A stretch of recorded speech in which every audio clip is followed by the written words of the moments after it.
Mean Lamal's got it. All these Yep. players have got it. It's as if they've played street football or cage football, as we call it, and that their upbringing was playing football like that. But then they go to clubs, and the clubs try to finesse them and Hmm. teach them tactics and stuff like that. But playing football off the cuff and that, Mikey Moore's one of those players that can do it. And today, what we saw in the first half, which is quite, this is where football's gone out of the window for me. And I've said this for a while now. Football's gone downhill in the last 15 years, right, for me, Mm. because you've got Mikey Moore, who's a right-footed player. Although he can play with both feet, but he's predominantly a right-footed player. Doesn't like playing on the right, but likes playing on the left. And on the left, he was taking the player on, so he was going in Yeah. and out. He was going inside and outside. So to go outside, he must have had to use his left foot. So he was going inside and outside of the player, and uh, although he was going inside and outside of the player, right, at ease and at will, right, he wasn't doing it when he was playing on the right hand side. And I was just like, wow, do you know what I mean? On the left hand side, he's so comfortable. Now, yeah, the second half, he was absolutely, for the fact, as Madison put in his tweet after the game, from minute 45 to minute 65, we thought we had Neymar playing with us. That was Madison tweeted that after the game. That's great. So Madison had a good game. I thought he needed to have a good game because he was kind of the engine, uh, where everyone was kind of drawn power from. Um, and I thought he could have scored. He had a shot that just was a little poor. I think it could have been more. We could have had 2, 3 if Werner had put away that very easy shot that he just gave to the goalie. It could have been 3-4-0. Luckily, he's fourth choice on the left now. He's only going to be an impact sub. That showed lack of confidence. 2 chances. One he blasts over the bar, and the other one was a powder puff shot straight at the goalkeeper. And the crowd groaned. They just groaned. They didn't give him any stick because he's a player at our club, but we don't want him. At the end of the season, he's gone. He might get some impact sub time, but he's just not good enough. He's just not good enough. I mean, I don't know. Just go back a second. So let me ask you. You was at the game, Adrian. Did we? Was it a sellout? No. No. How many? How many do you reckon was there tonight? 45. Okay, so 17,000 off the top whack. And that's just a guess. I mean, I wouldn't have it. It could have been high. It could have been up to 50. It's hard to say, but I mean, like. And what were the crowd like behind the team? Yeah, there was nothing there. It was like because of the way the game went. It was sort of wasn't a subdued crowd, but it wasn't a like overexcited crowd. I think sometimes these games come along, you think, oh well, we're going to win this, which everyone felt like we were going to win it. But I actually, in my own mind, I was going to go for 1-0. I thought so many changes in the team. I knew they would sit back. They did. They tried to hit us on the break, which they did. It was mainly with that black player on the left. I assume he's a left winger. I didn't check him out. I mean, he seemed to be their outball and their biggest threat. Poku. Was that his name? Was right. Okay, yeah. Something like that. Poku, I think his name was. Yeah. So he seemed it. But like Alan said, first half, I mean, we should have still scored. We didn't. I weren't worried. I thought, actually looking at it, I thought Davies and Dragerson looked solid. Udogie's positioning worries me at times. It does. He's not goal side when he should be goal side. If he thinks he's got the pace to beat the players playing against, that's fair enough. That's fair enough then. But like, as when you're watching, you want to see him like goal side. Gray did. I thought the kids Gray did all right. I thought Mikey Moore came to life in the second half, didn't he? With them runs, he showed the fans what he's made of. He's just got everything, as far as I'm concerned. But I thought the best of the young kids was Bergvall. Absolutely. I thought Bergvall was good. I thought he was getting stuck in. He wins the ball. Mind you, he's like Gray, he's 6'2". He's not a. These kids now, they're not like midgets, are they? They're all units, aren't they? If you're going to bring a player in, I'd rather have a unit than a midget, So. Yep. Yeah. And he drew the foul to make the penalty happen. Yeah, and it was good of Madison to give the ball to Richarlison. Mm-hmm. I thought that was a good gesture. And Richie takes the penalty as well. Like, he's one of those like who'll stop to wait for first hint of where the goalkeeper's going in the opposite corner. So like, no, he took the penalty well. We should have had at least another goal. Yeah. I mean, if you're greedy, you say 2. But I thought it'd be like a 1-0 game. I thought there'd be a low block and we'd just have to work a bit hard for it. But there was like the partnerships are okay because I thought Maddison and Bergvall, this must be in training again. It's a bit similar to the Decky Maddison partnership. Well, Bergvall was getting sort of more everywhere. I think he had, and He was all over the place. Yeah, he pops up everywhere, doesn't he? Like a mole in your front lawn, like, you know what I mean? He's like, he does. But you can see the quality there. But like, you've got to see these kids play 90 minutes over a series of games. Really, I'm old school. You should judge a player like the second season. But now today, you've got to hit the ground running and everything's got to click earlier, much earlier. So, got no worries about Gray, Bergvall, Dragerson, and Mikey Moore especially. They will be fine. They'll be with us. But the issue with the team has always been that last season you had players that you brought in to develop, like Johnson, Saar, VDV, and Udogie. And now we brought in another 3 players that need to develop on top of that, right? In like Gray, Bergvall, Heung-min Suk, and Vuskovic when he comes in January. Yeah. So for this to all click out, you know what I mean? It is asking a lot for it all to click. I mean, I'm encouraged, don't get me wrong, I'm encouraged, but it's asking a lot for it all to click.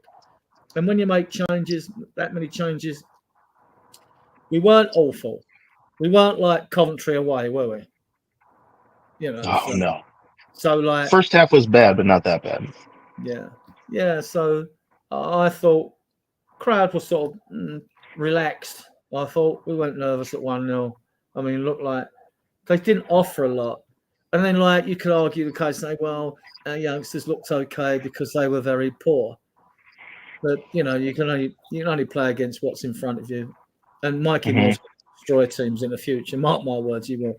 I mean, I think in 16 games for the under-21s last year, he got 16, or for the under-21s and the 18, he got 16 goals and 9 assists, 4 goals for England in 3 games.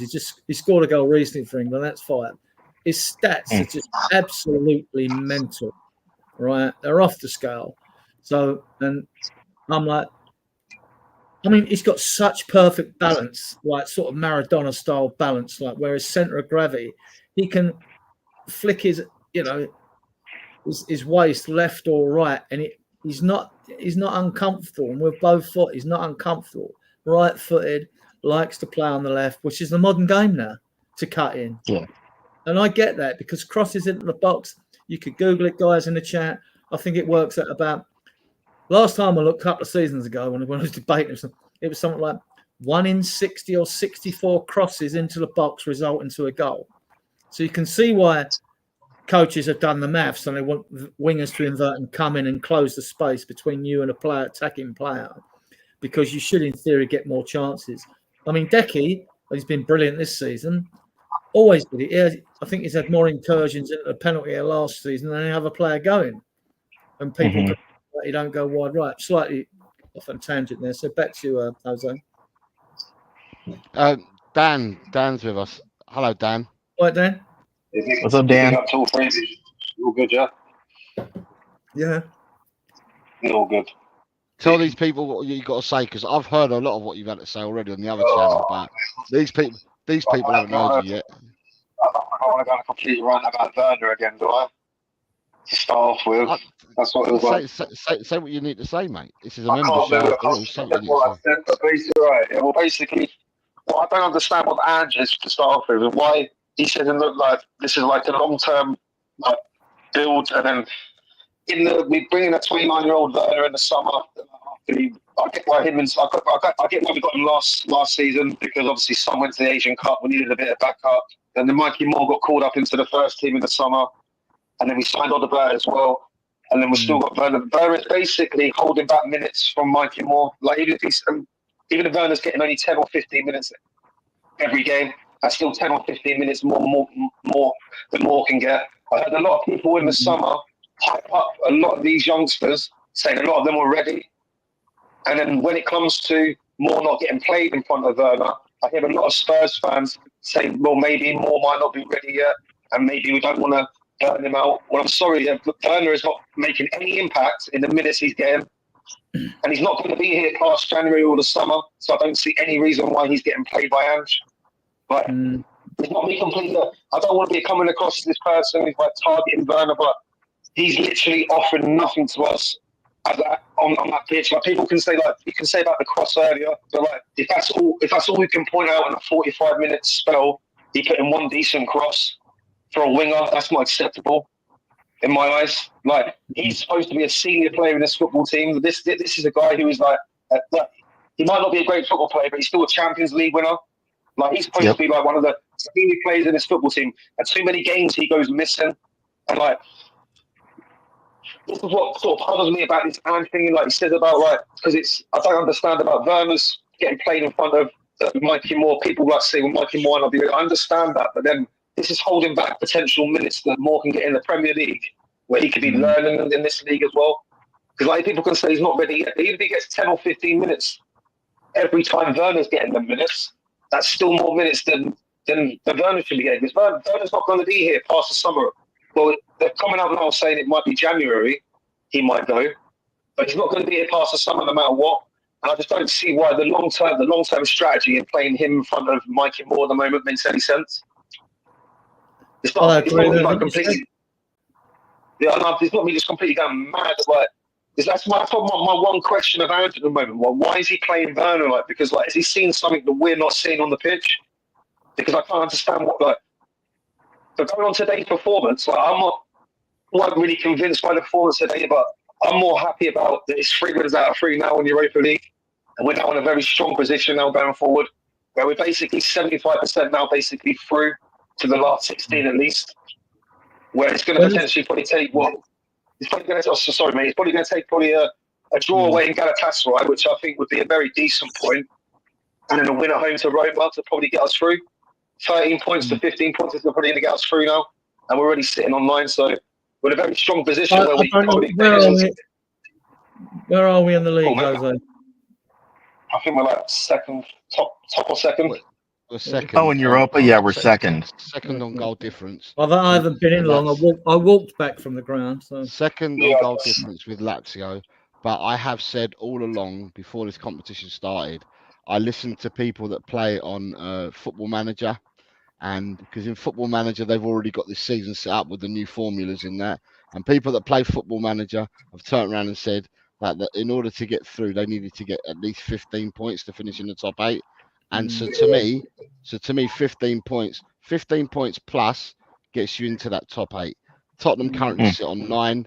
It means that we definitely have to win at least 2 games out of our remaining 5, but pick up a couple of wins and maybe a draw here or there. You should be comfortable. You should get into the top 8, but there's no exact science, is there? Because at the end of the day, all teams play against different teams. It's not as if you're all playing against the same teams and you're playing the home and away. You're just going to play 4 home, 4 away, and it just depends who the computer gave you at random to play against. However, what I will say is after playing today, after playing Alkmaar, we have played 2 teams from pot 2. Because when the draws were made, 2 teams in pot 2, Alkmaar was one of them, and I think Karabag might have been the other. I think Karabag lost today. They lost. Was it 3-0 to Ajax? Yeah. I'll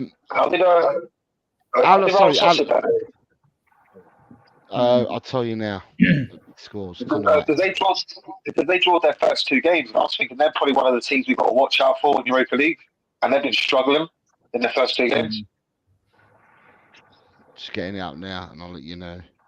Right, so today in the Europa League, it was Eintracht Frankfurt 1, Rigas 0, Ferencváros 1, Nice 0, Maccabi Tel Aviv 1, Sociedad 2, Midtjylland 1, Union Saint-Gilloise 0, PAOK 2, Victoria Pilsen 2, Karabag 0, Ajax 3, Roma 1, Dynamo Kiev 0, Anderlecht 2, Ludogorets 0, Athletic Club Bilbao 1, Slavia Prague 0, Fenerbahce 1-1 with Man United, Malmo 0, Olympiacos 1, Lyon 0, Besiktas 1, Porto 2, Hoffenheim 0, Rangers 4, Steaua Bucharest 0, Tottenham Wow. 1-0 against AZ, and Oh, 20-0 Lazio 2.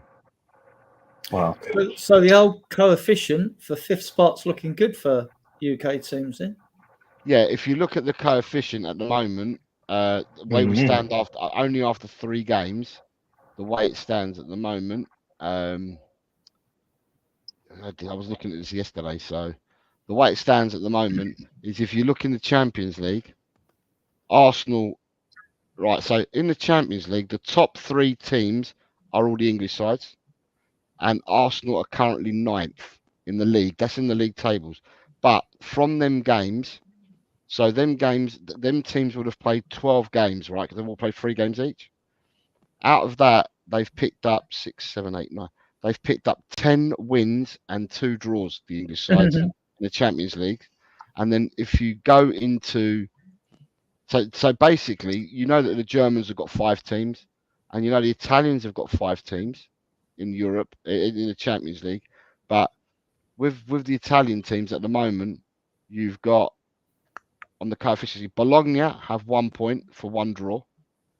AC Milan have 1 win out of 3. Then you've got Atlanta have 1 win and 2 draws. Juventus have 2 wins.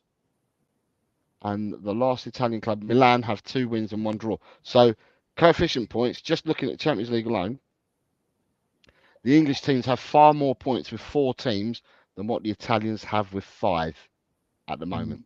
And then looking at the Germans, who got 5 teams in there as well, Leipzig have got nothing at the moment. And then you've got Bayern Munich with just 1 win out of 3. Stuttgart have got 1 win and a draw. Borussia Dortmund have got 2 wins. And Bayer Leverkusen have got 2 wins and 1 draw. So when you look at that, and they've got 5 teams in the Champions League, the coefficient points, the English teams far outdo the teams that have got 5 teams in it, as well as they're outdoing Spain at the moment as well, and everyone. So coefficient points, just on the Champions League alone, you'd say that we're sitting top. If you then go into the Europa League, right, Chelsea have won both of their games. So Chelsea are unbeaten in the conference. So, because in the conference you only get 1 team from each country, don't you? You don't get multiples. So Chelsea have got top points in the conference. And then when you look at the Europa, because you can only have a maximum of 2 teams from one country in the Europa, and looking at that, Tottenham Hotspur have got 3 wins out of 3. And then Manchester United have got 3 draws. So you've got 3 wins and 3 draws. So if you total up all the points together across the European pyramid, the British teams are coefficient points. They should get 5th place this season because you only have to come 1st or 2nd in that. So they're in a good position to get 5th spot this season at the moment after 3 games. Still more games to go, but after 3 games, that's where we stand with it at the moment. Right. So yeah, I was going to say 5 points, but Adrian, have you heard the news? Because obviously, I think Dan has, but have you heard the news that Tottenham Hotspur have said that Werner can go in January? No. Oh, you haven't heard the news then? No. Okay. I didn't think the way you were speaking, I thought to myself, I don't think Adrian's heard the news because you were talking about Werner being our player and stuff like that.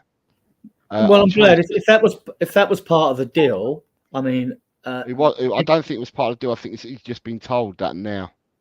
Yeah.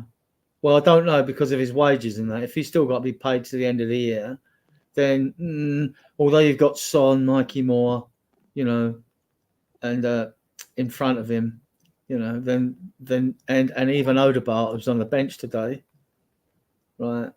So, he's been given enough chances. No one's going to miss him. Wish him well. Thank you for your service and go. They didn't boo, but what the crowd did, which was funny, when they announced the substitution at half time for Werner, they cheered. The crowd cheered. They didn't boo. They cheered quite loudly, actually. Probably because he missed them 2 chances, but all right. No, I mean, he's shot, isn't he? His confidence is shot, And, that's no good. You got to be self-motivating, Right, so it came through about 8 hours ago, and it said, Justin, Tottenham will not stand in the way of Timo Werner if he wants to explore opportunities to join a different club in January. Werner is unlikely to get significant minutes unless there is a number of unavailable players. Exactly that. And like, he's not good enough to take us forward. I've banged on about it on so many podcasts. If front three have got to score goals, all of them. If you can't score goals, I don't want you. I don't care if you're Messi and Ronaldo. If you can't score goals, you're no good to us. We're never going to challenge for a league title, which is what we should be looking to do, probably in a year or two's time. But it's not going to happen with players like Werner. Like, it's just not good enough. But yeah, and we've yet to see what Odegaard can bring to the table. So good stats though, Odegaard had when he was at Burnley and that, very highly rated. But he's going to need a run in the side before you can judge him. You ain't going to be able to judge him on one game. He's going to have to play quite a few. So, but on the left, you've got Son, Odegaard and Mikey Moore. No problems there. And Mikey Moore can play on the right in case Johnson's injured. You know. You've got Ellie's here saying, we doing a show tonight? Wow. Or are we still on tomorrow? No, what I think Adrian's done is I think Adrian's now streaming this to his channel, although this is a members show. But yeah, I understand why Adrian's doing it. Then you've got Jessie's here saying hello. She said hello. Sorry, Jessie's Hi, coming. Jess. Hope you're feeling well. Yeah, I hope you're all right, Jess. Nice to see you. You got Finn saying big up. Finn saying big up. Big up to you, Finn, as well. Audio Artisan is here saying evening chaps in the chat. He's over at your channel, but saying that. Queen Ellie says, I thought Gray was getting turned inside out by Poku. Right back is not for him, Adrian. CDM is much more suited there. You've got the King Cobber is here. Morning, Cobbers and Jose. Welcome to the Adrian show, is what he's saying. Dekaru is here. Good morning to you, Dekaru. Says Timo Werner is our most consistent player, perhaps the most consistent player in the EPL. Unfortunately, this isn't a compliment. Can I say to people that are members, I did put the link. I did this for the first time. I'm just going to say it to people again. I put it on a scheduled, so I didn't put it straight away. I did it this morning. I put it scheduled, so it meant that it automatically appeared at 9:30 this evening, even though the show started at 11. I might not do that next time. I might do it earlier so people can see it. David Shear says, I think we're getting them on a permanent 2 million 5-year deal.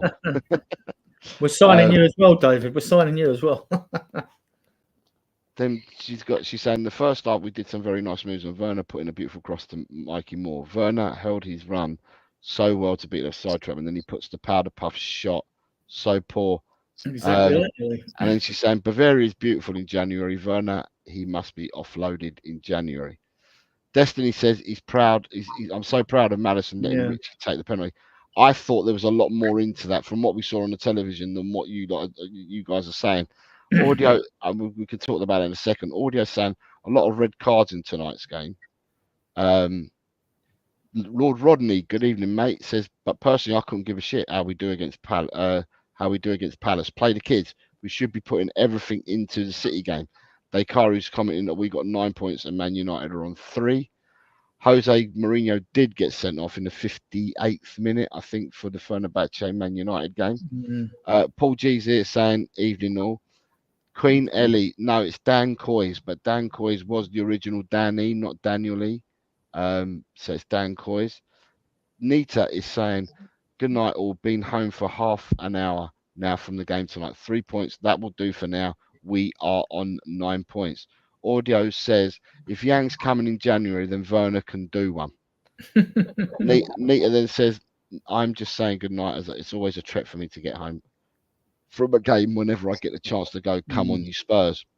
Paul says, I struggle to think of a club that will want Werner as a star, but mainly who will pay his wages. Well, if he leaves in January, that won't be Tottenham's lookout, will it? It will be his parent club and wherever he goes to. Dekari says, we needed Werner when we signed him on loan. Not sure why we renewed him for a second year. Just make sure not to put a netting near the exit door, or he won't be able to find his way out. Do you think, Jose, we signed him because we weren't sure how many deals we'd get done in a transfer window, and he was an easy deal to do. I think his was an easy deal to do anyway, regardless.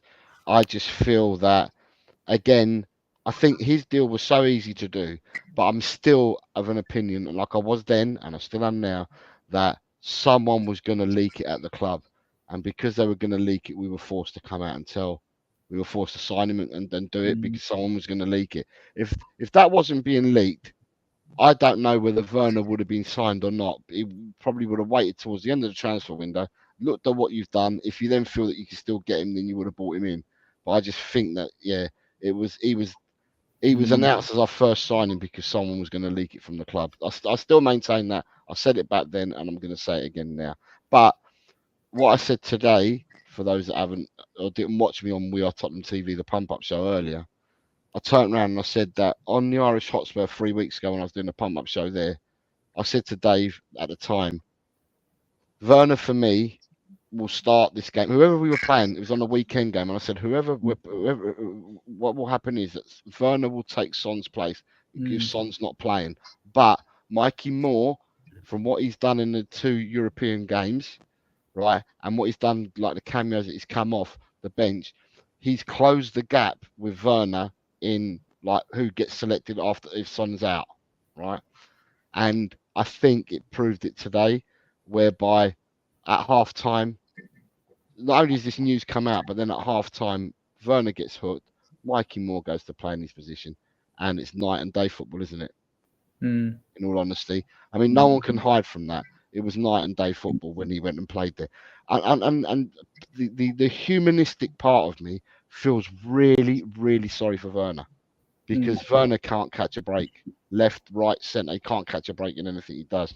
He must be shot to pieces, because even though you said that the club didn't boo him, sorry, the fans didn't boo him, Adrian, you can feel it. When you've got 45, 50,000 people, when you had 62,000 people at the weekend just gone against West Ham, and and all the other games that he's played in, the crowd don't have to boo you, and that when you grow and you go, oh, like that, they can feel it, players, and he is completely shot to pieces because it was sort of twice. Yeah, twice he went well, Odegaard's back now, Son's back, so so that's that, and I mean, I don't see how.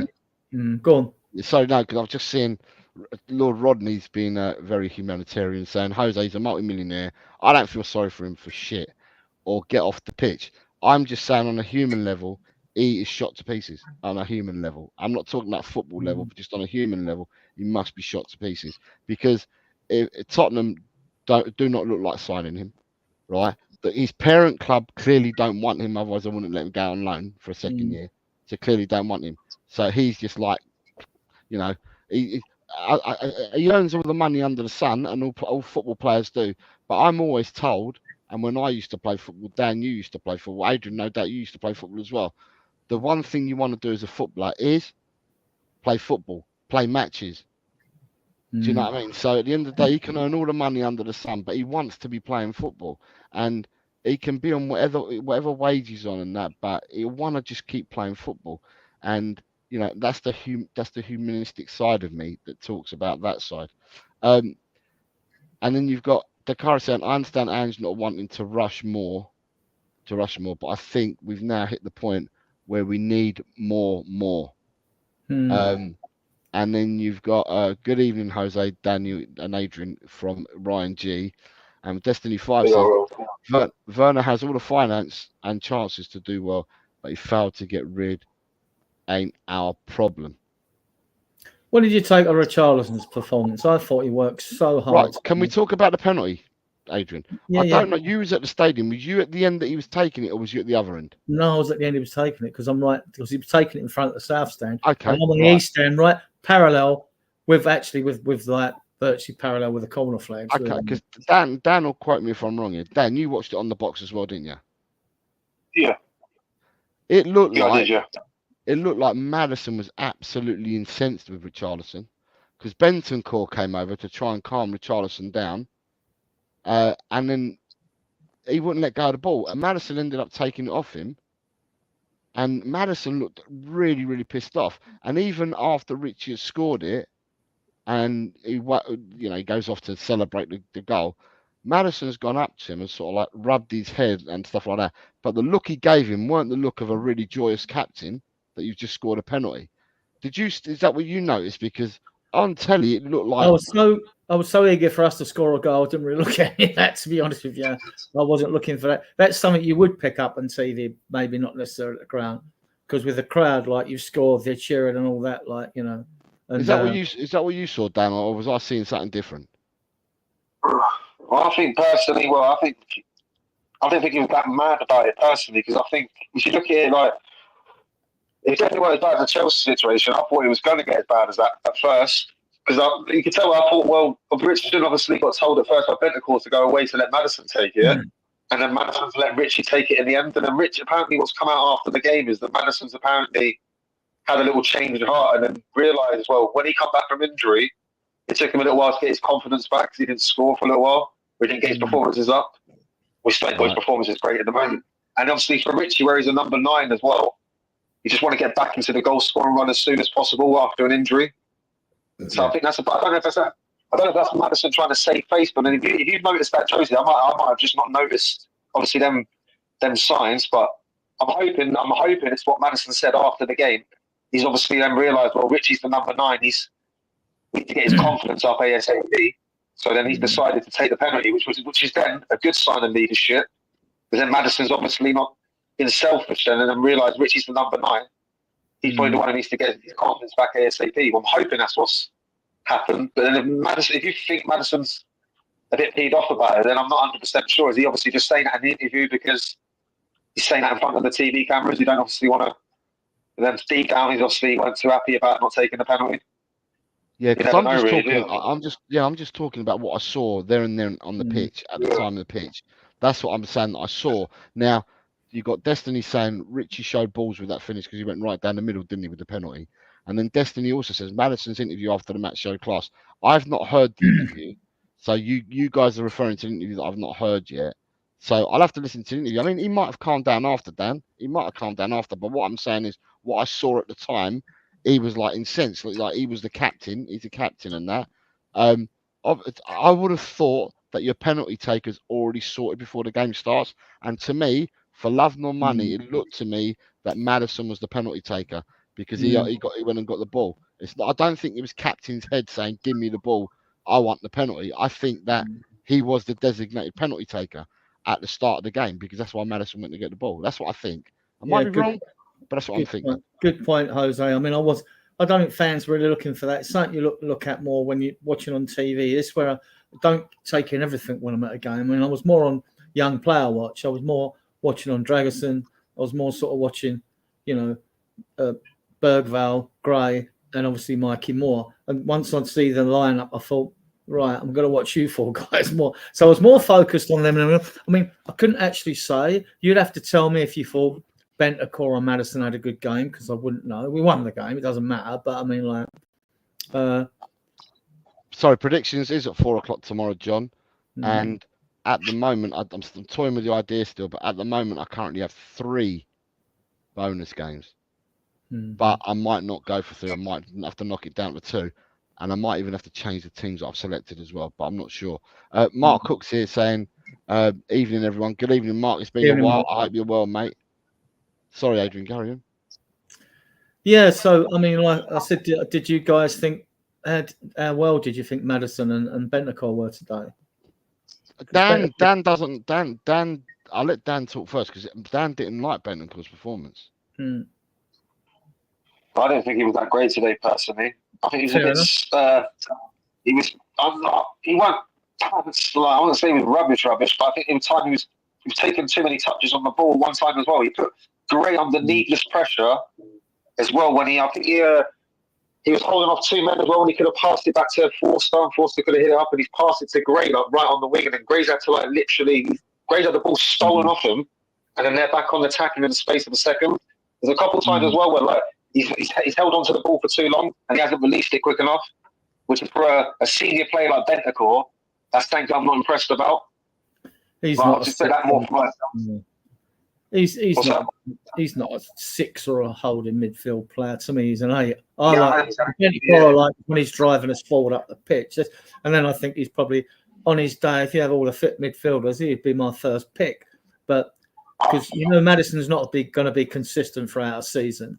But this is before Decky's been out to show what he's done this season, which is awesome, right? But yeah. Even sorry, so, Dan, let Dan carry on because it was you. You asked. You said Bentancur and Maddison. Yeah. So he's talking about Bentancur, but then he's got to talk about Maddison as well. So yeah, I was trying to say, well, the last bit about Bentancur is like the reason why like my expectations are so highly of him, because obviously the problem is with Bentancur is I don't think we've seen the best Bentancur since Conte. That's the only problem, since that Conte period where he was literally one of our best goal scoring midfielders as well. Like, so like you said, his game's been like sort of like limited because of like the different the different styles of play over the last couple of years. But with Maddison as well, I thought Maddison was better today recovering the ball at times. But obviously he's still not offering much playmaking. I still don't. There's still glimmers. The reason why I said he was one of our better players today, I don't feel really any of the players played like more than like a 6 out of 10 performances today. There wasn't like anyone that really stood out for me. Like Bergwijn played like good in glimpses as well. I think Mikey Moore played really good in the second half. But like Maddison, like he seems to be. I feel like he's trying too hard at times when he's on the ball, and he seems to be like forgetting what he's really good at times. Like with man, like, and it seems to be like. I just feel like he's over trying because he knows he's not playing to his best abilities at the moment, and I feel like it's making him like. I feel like he feels like he's carrying the teams at times when he's not. He's not been carrying the teams. It's been Kulu. He's been carrying the team this season at times, and I feel like he's just. Well, I feel like Maddison was definitely better out of the two, but I don't feel like any of them two were personally really, really great. But like I said, I don't think the performance was really great. But I said to you, Josie, you heard me earlier. The most important thing was getting the win. Trying to like get this bit where we got like the Europa League like sort of like in a really strong position after the first 3 games. We're in a really good position now. We're basically 75% through. So if you think about it, you said we're second. Well, even if we don't get through automatically, which I do want to get through automatically, so we can get a bye to the last 16. We basically have to finish in the top 24 to get into the next round to play. You want to avoid the 2 extra games.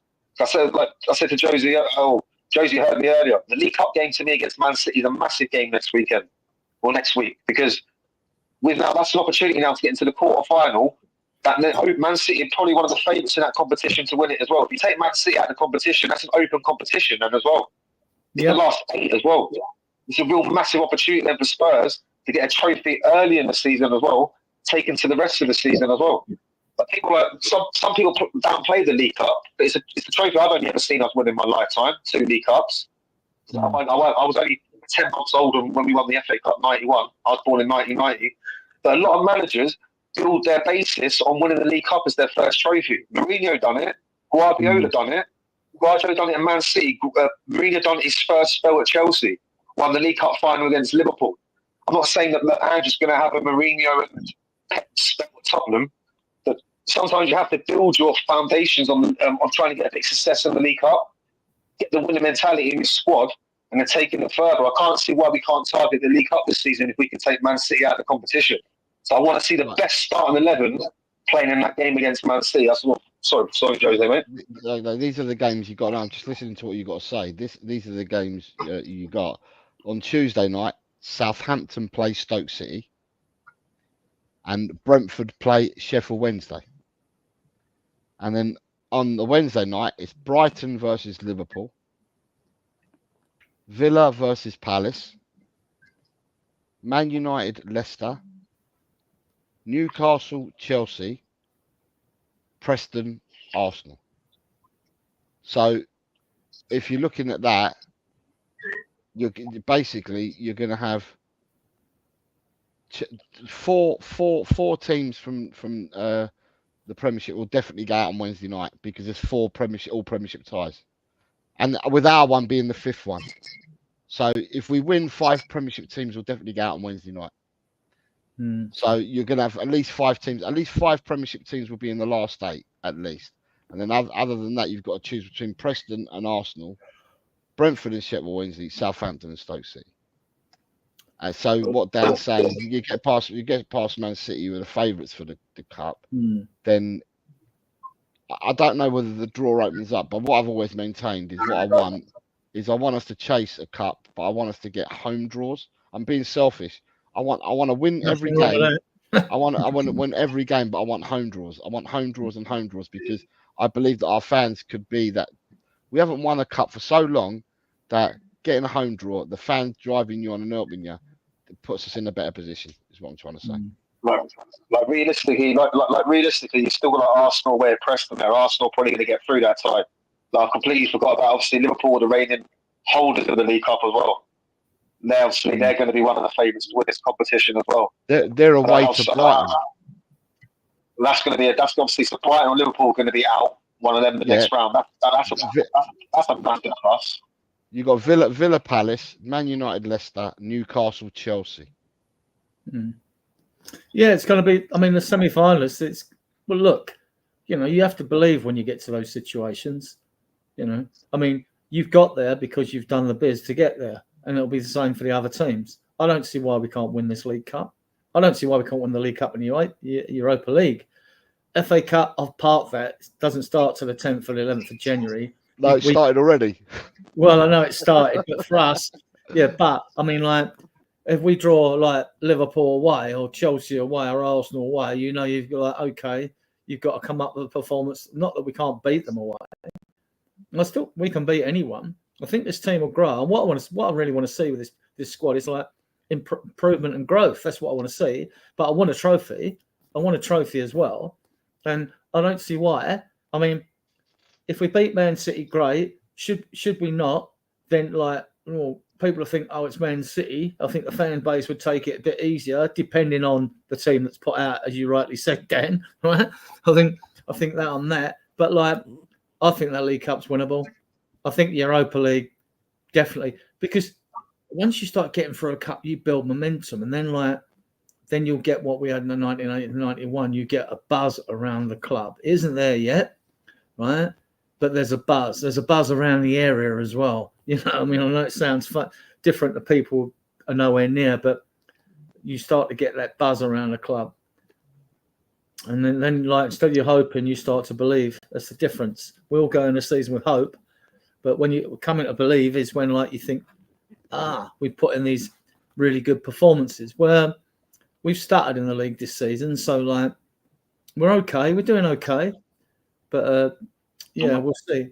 Palace away. Go on, Dan. One good thing about, obviously, if you get the League Cup in February as well, potentially winning that, it would really buy Ange some time with the negative part of the fan base as well, who obviously said about winning the trophy as well. That's obviously the main thing they want before they want to buy into this Ange project. That's why the League Cup has to be is like a good target for us to obviously get a winning mentality into the squad as well, get some confidence around the fan base as well. I want to see us personally win other trophies more, obviously in the League Cup, but I feel it's a start. It's to build a foundation. So I feel like you said, I feel like you've got it spot on, Adrian. I feel like the two competitions we can target this season are the League Cup and the Europa League. Obviously, you can't really tell about the FA Cup because you don't know about it until we don't come into it until January. But we seem to be cursed in that competition anyway. I think we lost the most semi-finals since I've been born. I think we lost 7 in a row, 7 semi-finals in a row since we won it in 91. I think we lost the one in 93, 95, 99, 2001. And obviously ones later in life as well. So we've lost quite a lot of FA Cup semi-finals where we could have got to a final. So, I just feel like the League Cup is a competition where if you can take Man City out, Man City game's not going to be easy, obviously. It's obviously going to be a very hard game, but if you can take Man City out, it really opens the competition up where potentially you're taking out the favourite. Liverpool are probably going to be the second favourite in the competition, and then probably Arsenal maybe as well.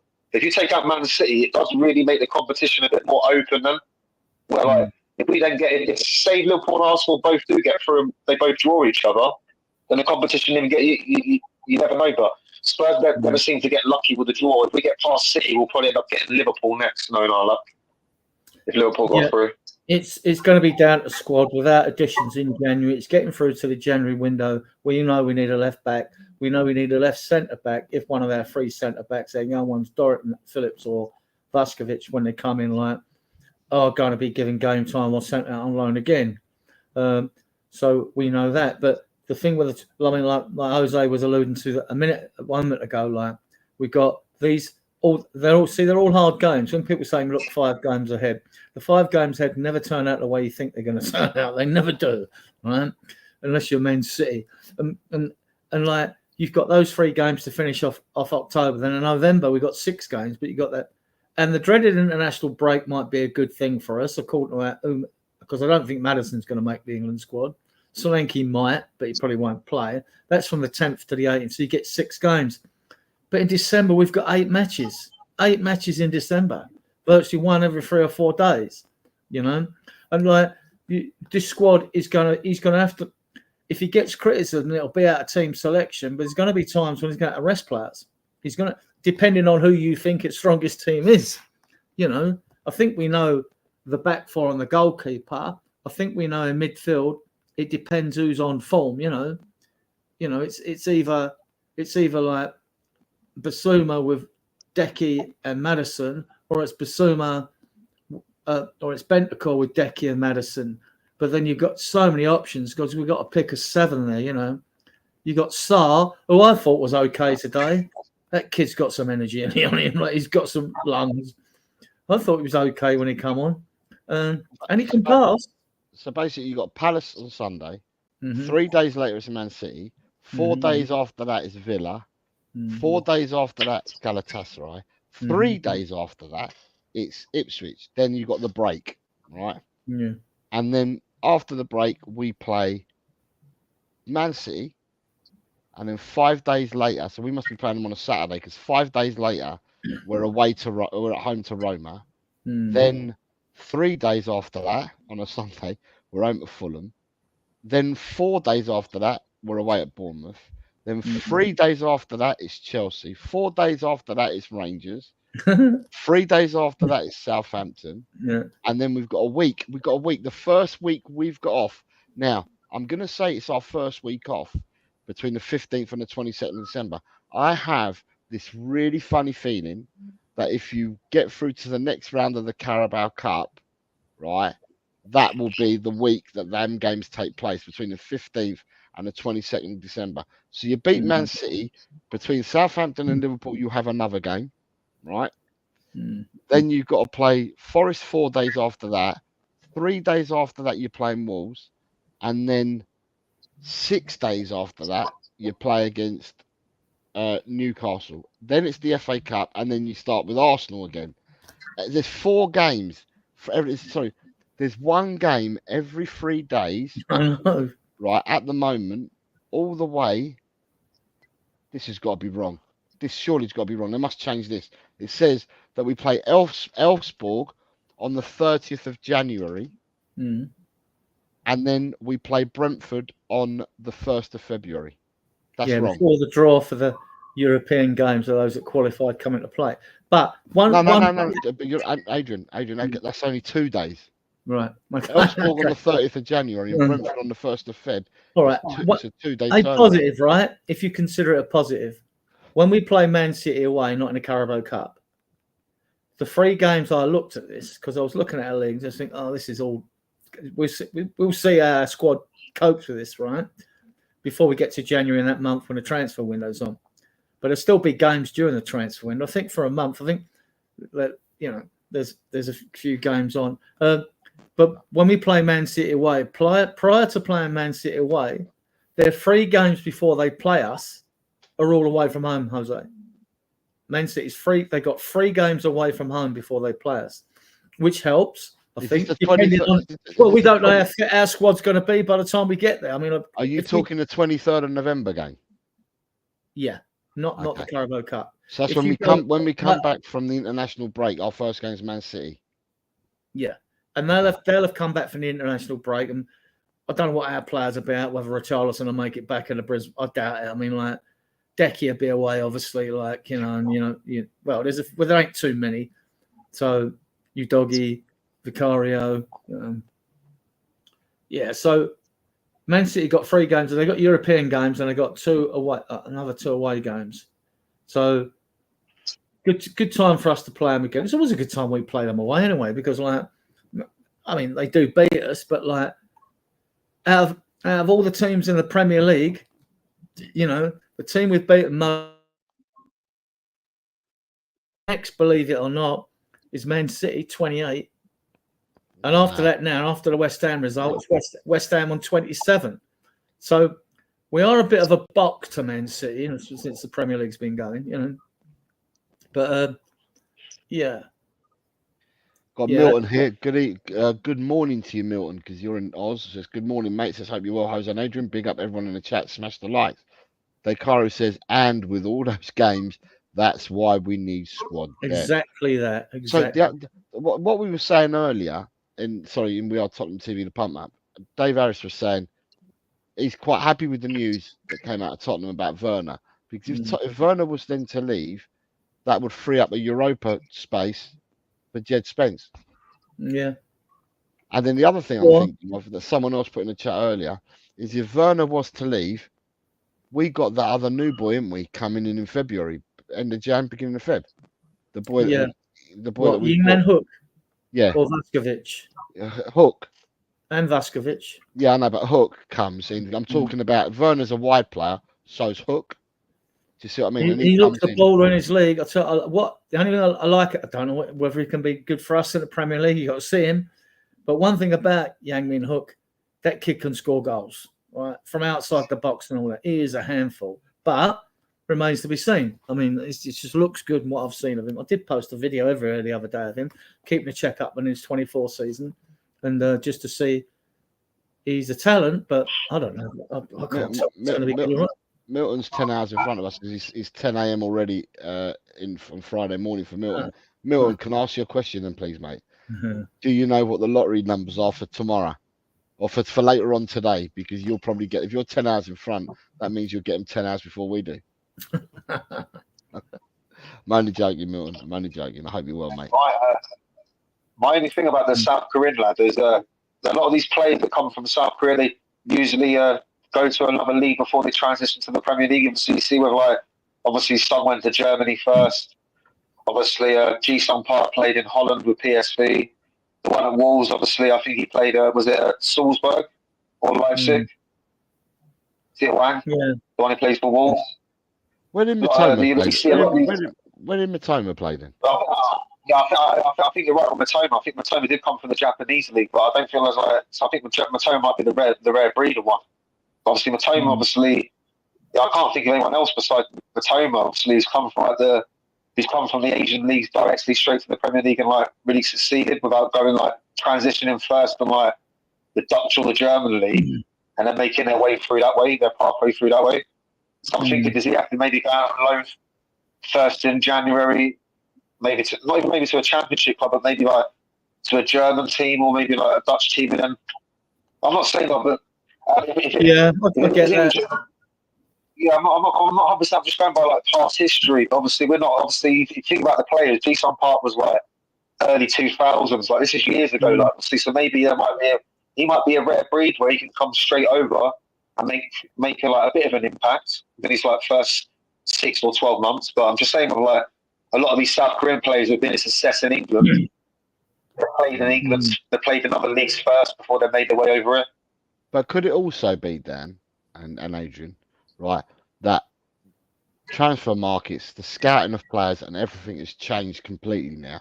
And we know this, the transfer market's completely changed, whereby the people that were prepared to take the plunge and prepared to take chances because were teams in your Hollands, your Germanys and places like that. They were prepared to take the plunge and get players from what was deemed back then as obscure places, right?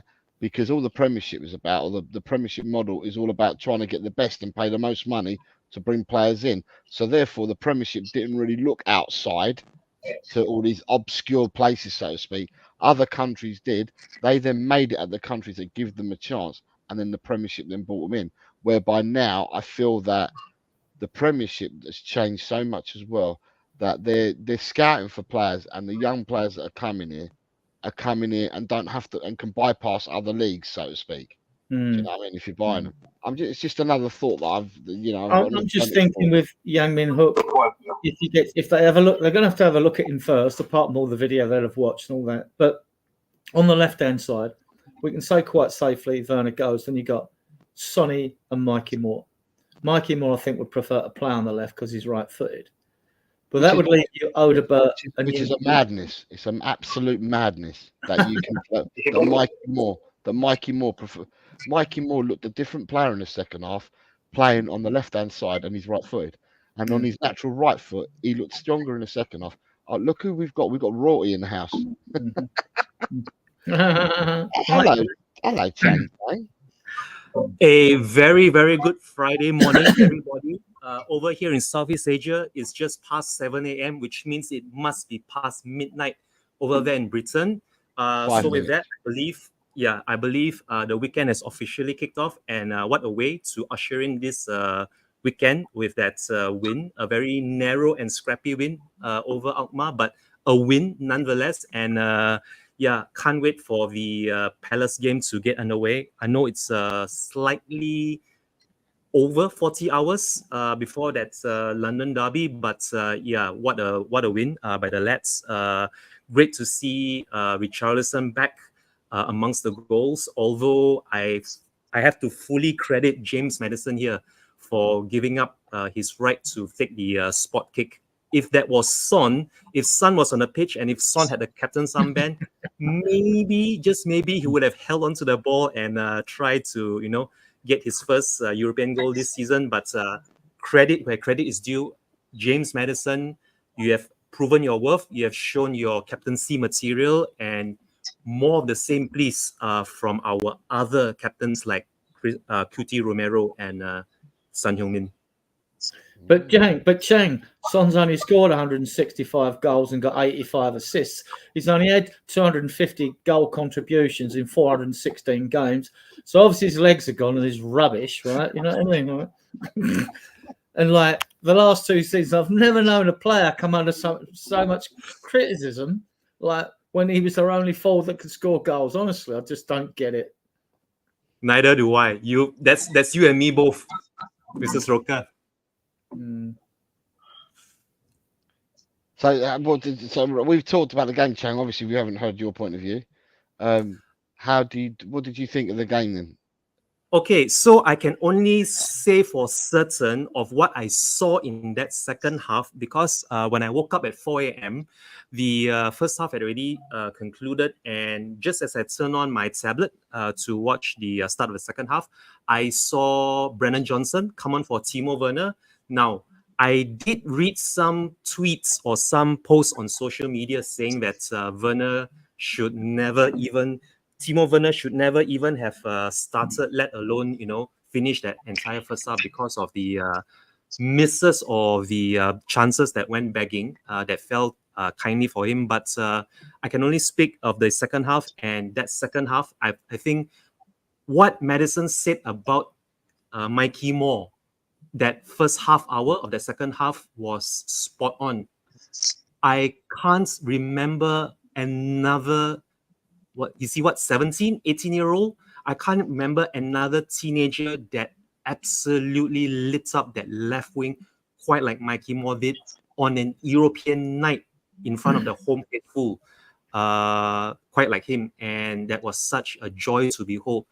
It really does beg the question, should we actually hold on to Werner beyond this calendar year? Should we just terminate his loan for good and look to bring in Mikey Moore instead, seeing how it was such a contrasting performance between Mikey Moore and what I saw, the limited highlights I could find on the internet. But great to see Mikey Moore put in a shift. And again, I have to mention James Maddison giving up his right to take the penalty, letting Richarlison score his first of the season. Hopefully, the first of many for Richarlison as well for the remainder of this season.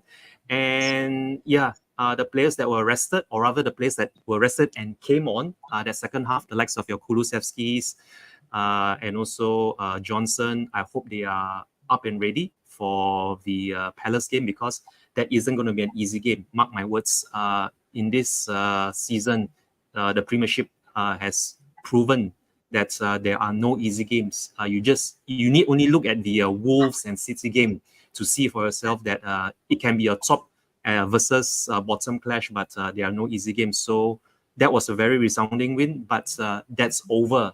Time to move on. All focus and attention are now going to be turned towards Palace on Sunday. And yeah, I just hope we make it back-to-back London Derby wins for the first time, I believe, under Big Ange. Can I Back say, to you, Bobby? Hello, Bobby. Hello, Hi, Bobby. Bobby. It's Bobby Bobby. Bobby, who said to me, "You never do member shows at the time that's suitable for us Americans. So we've done one tonight. And is there any North Americans on? Yes. Alan was on earlier, but he had to go and pick up his son. So how have Palace done? I mean, I know they haven't started well. They're in the bottom 6, probably, I would imagine. How many goals they scored? How many they conceded? They're third from bottom. Are they? How many goals they conceded? How many they scored? I'll tell you now. I always like to look at that when I'm doing predictions. Right, Crystal Palace have played 8 games. Mm-hmm. They've won none. They've drawn 3 and lost 5. They've scored 5 goals and they've conceded 11. In the last 8 games, so they started off the season with 2 losses, then 3 draws, followed by 3 losses. Mm. So LLDDDLLL. They're definitely not beating us anyway, that's for sure. So, can I say? The only thing is, though, when we win there, when we do win at Palace, it's usually just by an odd goal. I think. I mean, we stuffed them last year. Was it last year or the year before? 4-0 away. Oh right, okay. Brain fart. Then I'll shut up. Can I just ask? Right, I know that people have gone around and talked about the players that played today, and people talked about Bentancur and Maddison. But there's one player that I thought played really well today, right? And no one's mentioned him at all at the moment. And I thought he had a really good game. And for me, and we all see football differently, but I thought a doggy played really well today. Yeah, Collins show. I said that earlier on Collins show. I thought a doggy done better defensively today than in past games, and I think he looked a bit more better going forward as well. Yeah, I thought a doggy. Yeah, so I didn't mention that earlier when I was on Collins' show. Like, he definitely looks better than these past games because I've not been impressed with him at all recently.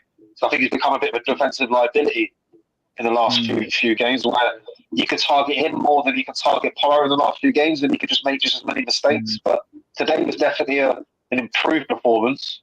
I'd say that.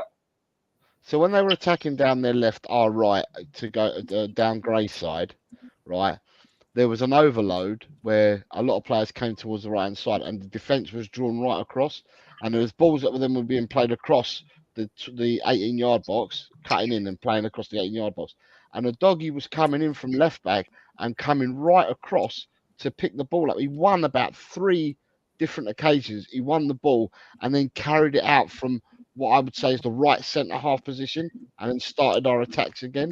I thought he had a really good game. Not many people have said a doggy's name that I've heard tonight, Dan. Sorry, I didn't hear you say that earlier, but I thought a doggy played well today.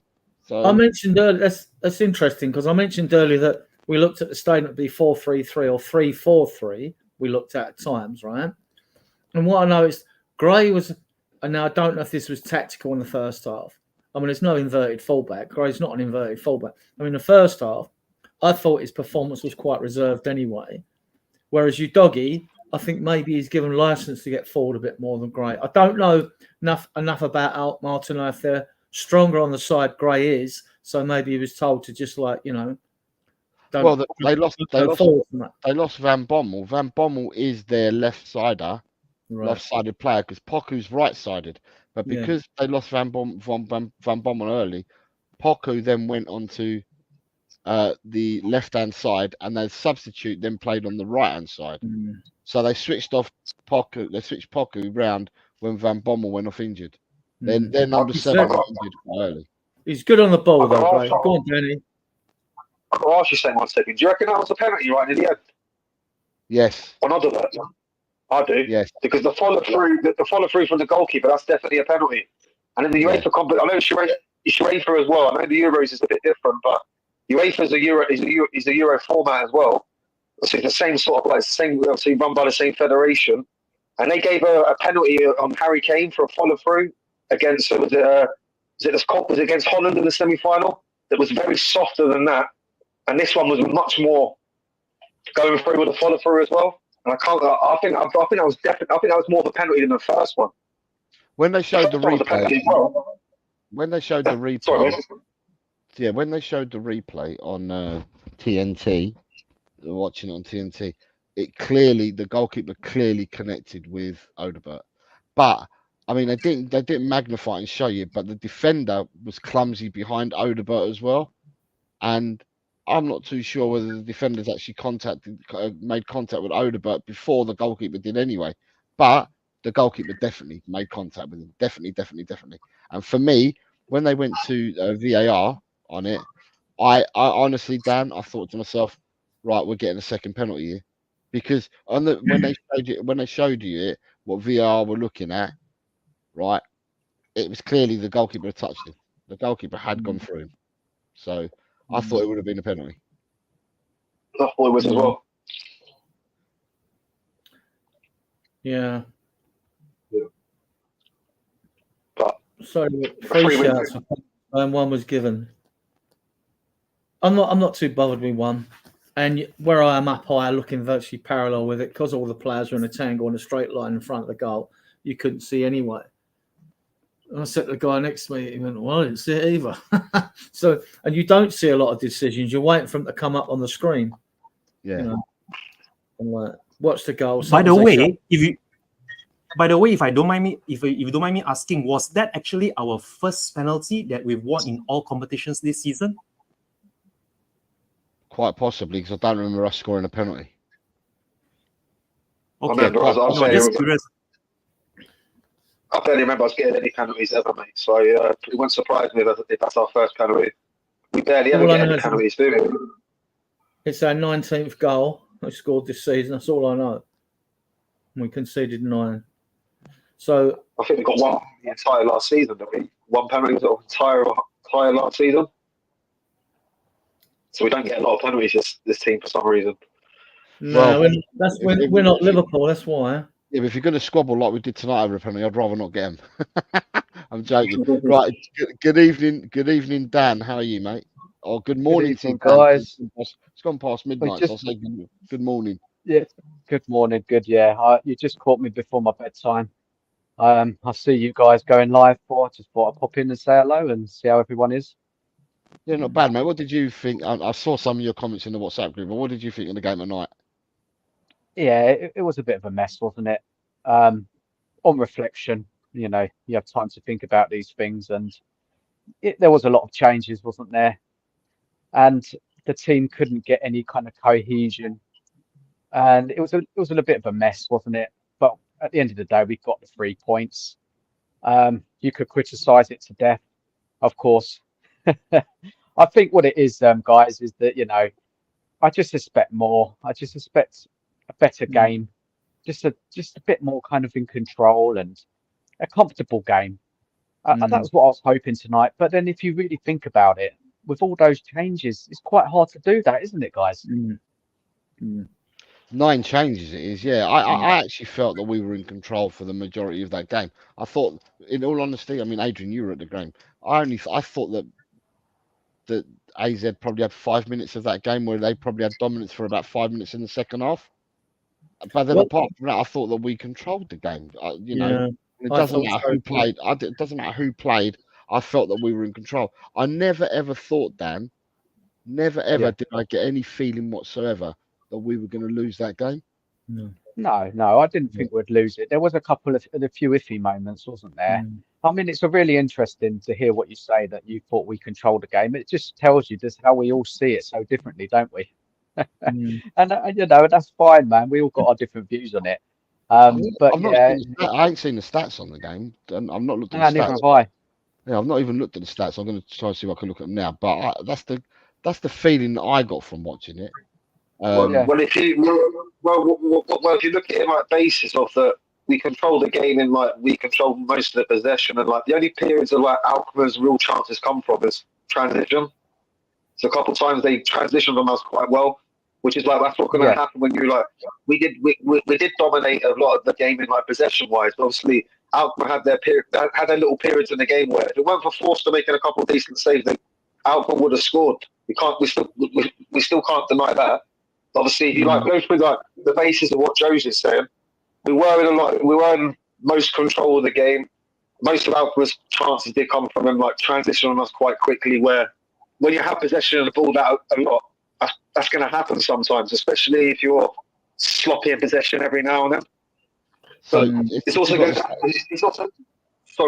happen as well when you play a makeshift central defence, which has not got a lot of pace in Dragerson and Davis as well. So the stats say, Dan, and the two Dans, and Adrian and Chang, that it was 59-41% possession to Tottenham. Tottenham had 16 shots to Alkmaar's 9. 5 shots were on target for Tottenham, 3 for Alkmaar. 3 were off target for Tottenham, 3 were off target for Alkmaar. Tottenham had 8 blocked shots, and Alkmaar had 3 blocked shots. And touches in the box, we had 38 touches in their box. They had 14 in our box. Their goalkeeper made 4 saves. Our goalkeeper made 3. They beat us on aerial duels 6-5, and they committed more fouls. They committed 17 fouls to our 13, and we had 6 corners to their 4. That's what the I think I think it was Tom in the chat said that I think it was Tom or maybe it was Graham. They said that the AZ, they made the game very messy, didn't they? How they played, they broke the game up a lot of fouls. They got a man sent off in the end, didn't they? And I think that was their game plan to disrupt Spurs, and they did, and they probably did quite a good job of it. What's interesting, right? And you should never take teams for granted in Europe anyway, right? But what's interesting is that Tottenham have made 9 changes for this game, right? And AZ, I think you've got to finish in the top 4 in the Dutch league to qualify for Europe, for European competitions. I just want to make sure that I'm right in what I'm saying here. And I think AZ currently sit 5th in their league, and they've got to be in the top 4 to qualify for Europe again. And AZ are sitting 5th. So the teams that finish 1st and 2nd in Holland go into the Champions League. The team that finishes 3rd, I don't know whether they go into a playoff. No, the team that finishes 3rd goes into the Europa, and the team that finishes 4th. The team that finishes 3rd goes into a qualifying match, into the qualifying round for the Champions League. The team that finished 4th look like that they go into the Europa, and then there's a playoff between the teams that finish between 5th and 8th to see who goes into the conference. So AZ currently sit in 5th place. So AZ want to finish in the top 4, if anything, right? AZ played, I think it was PSV or Feyenoord at the weekend, and they lost 2-1. They did not make 1 change. They went out with the strongest lineup possible tonight against Tottenham.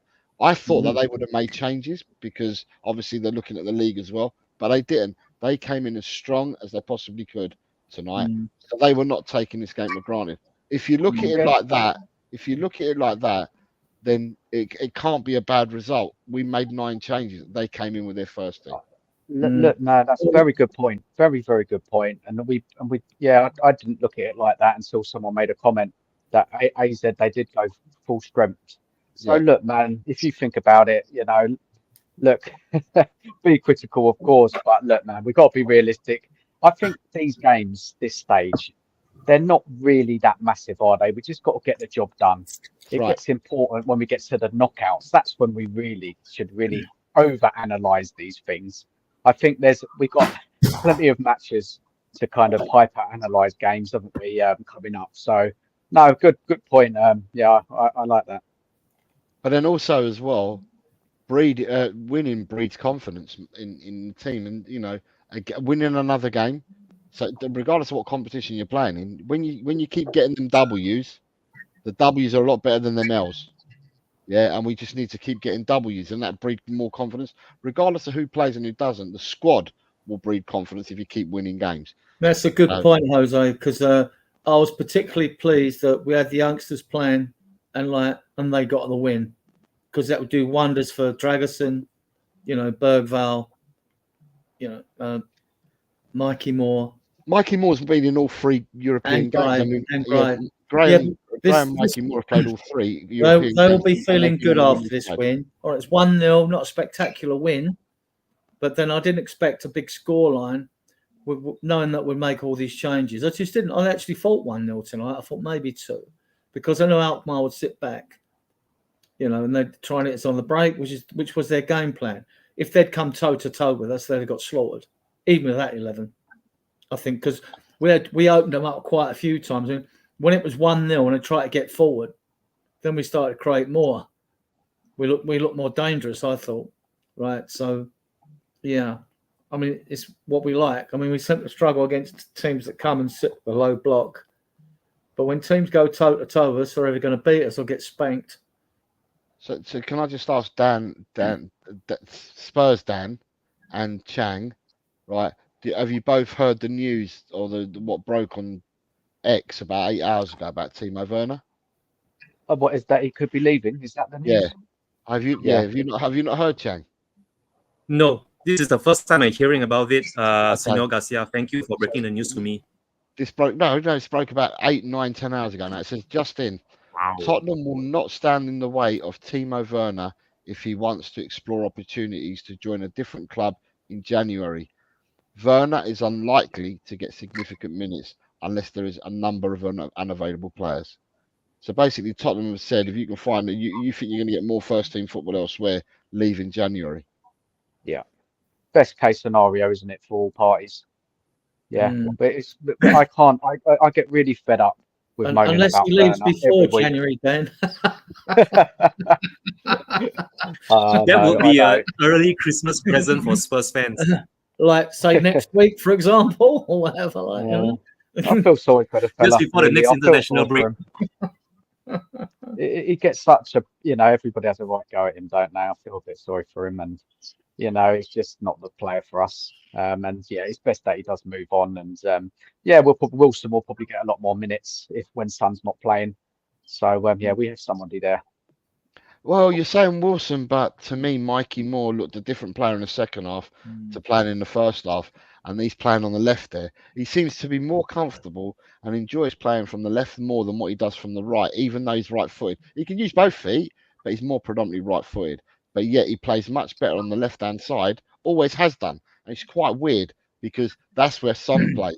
That's where Odegaard likes to play. Although Odegaard's played left and right for us this season, but that's where he likes to play. But Cham, what are your thoughts on that tweet that came out earlier on? Well, it was earlier on Thursday.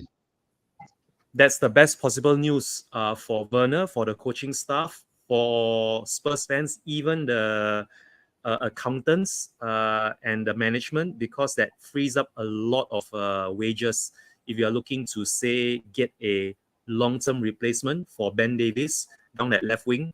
I know he did enough. I saw enough of Ben Davies to know that he will still have a big part to play for us this season. But I think it's fair to say that maybe this should be his final season at Spurs. Not that I don't rate him as a defender or even as a servant to the club.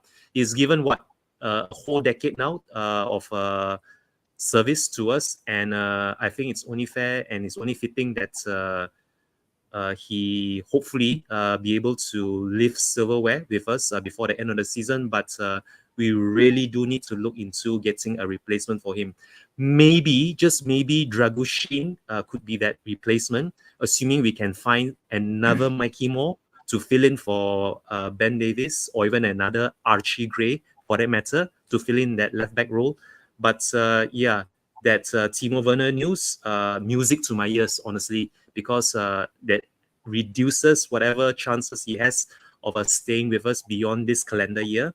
And let's hope that we get another Lucas Bergvall, much as we did earlier this January, or even another Dragushin for that matter, if it shores up the defensive line for us and gives us more options, both domestically and also in Europe.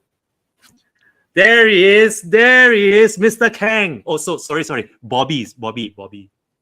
Good afternoon, good evening. I have no idea what time it is for you, Mr. Chang. We're starting at 7:30 a.m. 7:30 in the morning. Good evening, gentlemen. To you over there. How are you? Good morning. It's Hi, 7:30 Bobby. midnight here. Oh, don't get all technical now. I fed my kids as quick as I could, and I still have a kitchen to clean up. So I thought, you know what? I'm going to go jump downstairs. I got to give Jose at least 20 minutes, a half hour. Otherwise, Adrian and him are going to be talking about me again. We did this show so late. We stay up for this wanker, and he doesn't even come on. So I thought I'd come. I made waffles tonight, so perfect. All right, Dan. This is the first time we've been on with you. Nice to see you, man. Yeah, Yeah, likewise. hi, Bobby. Just How are set you? Mark onto you, Bobby. That's all. Just set Mark onto you. Hey, easy now. We don't have to get vicious, guys. We won today. Aren't we supposed to be in a happy mood? Adrian, new robe. Stylish, eh? I've got 4 robes, mate. I've got 4. 2 winter Yeah. ones, 2 sort of spring autumn ones. You know what I mean? Yeah, 2 last year. He's got 4 now. He's doing well, Adrian. We're rocking the dressing gowns out tonight, aren't we, guys? I've got mine on. Should make the kids useful and have them grab mine. So, Bobby, tell us your take on the game today, mate, because we've already had a take on it. What do you think? Not an overly amazing experience, not the performance that we'd all like to see. But when you make 9 subs and you have players come in that aren't gelled together, that haven't really worked together too much, to get a win on a European night is a win. To me, I just look at the black and white of the situation, and it's another 3 points that we badly needed. Well, we didn't badly need them, but it's nice to have. It took a Richie penalty to get them. I don't care. We got it. I really appreciate what Matters did and the fact that he stepped up as a captain and said, you know what, I'm going to take this one. Nah, I'm just kidding. I'll let you take it. And even at the end of the game, he was interviewed about it, and he was even saying, I knew he was down. I remember how I felt when I came back from injury last year, how it took me a little while to get back into the groove. I felt down, and it was nice to score that first goal. So I want him to get that now, and hopefully it'll give him some confidence, because there's a few players that we still have that are lacking confidence. I know Bergvall was I don't think he was poor, but I don't think he took advantage of his opportunity. I think that early substitution when he was taken off has kind of put him down in the dumps a little bit. You could see it in his body language and his head being down a little bit. So I hope he gains a bit of confidence, because it'd be nice to see what he can do. Moore was just, but that second half, just something else. It was just how close that kid keeps the ball to him too. It's so wicked how quick his feet are. Having 17 years old. This is the age group I coach. These kids are shit compared to him. Sorry, kids, if any of you are watching, by the way. I do love you. It's past midnight. They're all in bed right now. Oh, no, not there. It's 7:30 here. They're here. They're awake, Chang. Well, Bobby, his Canada, stats right. are crap. Last year, 16 games, 16 goals, 9 assists, 4 goals for England. 3 assists in 4 games, in 3 games, I think it was. But he's already scored for England this season as well.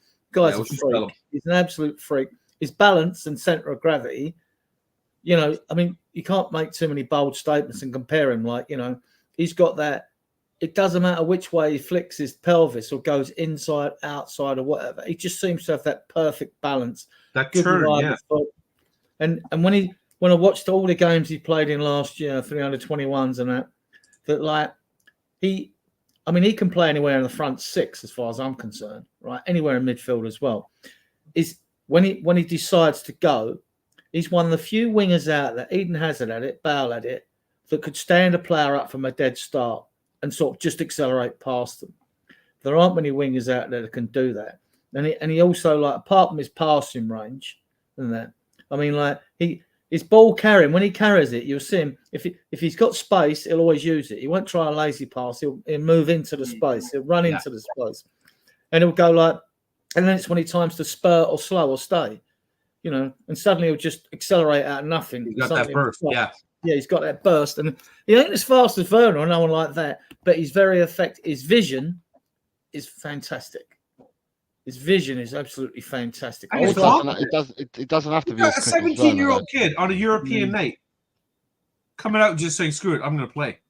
Yeah, he doesn't have to be as quick as Werner, though, Adrian, because no, he doesn't. Where he throws his shapes to go one way inside or to go out, and then with his feet are so quick that gets him. He goes past people just with that alone. He doesn't need speed it's the skill and the technical ability that he has that gets him to go past players.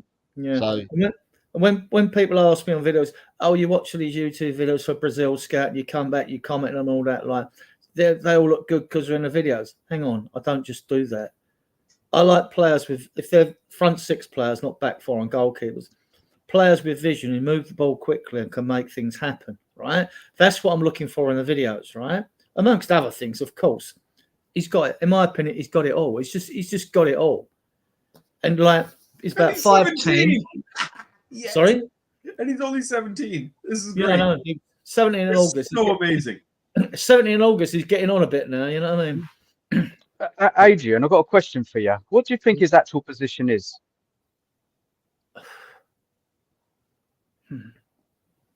Either on the left where he's played in the second half, Yeah, or he can play. Although he could play in top six positions, you're going to play him on the left or right. Or he can I mean, play. Or he could. he could. If he was playing a conventional 4-4-2, Mm. he could play as a 10 right behind the striker. Yeah, He could play as an 8 as well. Yeah, but because he's doing a 4-3-3, I don't know. 8 may come later. I think at the moment, I think he's either the left-hand side where he is at the moment, or if he played a 4-4-2, he could play behind as a 10 behind the main striker. But sorry, just want to catch up. Bob Down Under says, "G'day, Jose and crew. Great win given the players were rested. Puts us in a good place for Palace and City. Also was gifted a membership, so thank you to whoever it was last week. That was Peter Kegaius who gifted it to you, Bob. And then Bob's gone and gifted one out himself. Thank you very much, Bob. It's very kind of you. And that's gone to Drew These Lala. Aussies are so damn nice. That's gone to Drew Lala. So Drew Lala she'll be in bed, but she'll probably see that tomorrow, and I'll let her know, Bob Down Under. And then you've got Phil Coys. He's come from one channel to the other. He's channel hopping. Says, "Evening all, Mikey Moore, the new Jack Grealish with a better end product. Come on, you Spurs." Bold statement from you, Phil. Yeah. Phil, for anyone that doesn't know Phil's from Shropshire. Right. Well, just to answer Dan as well here.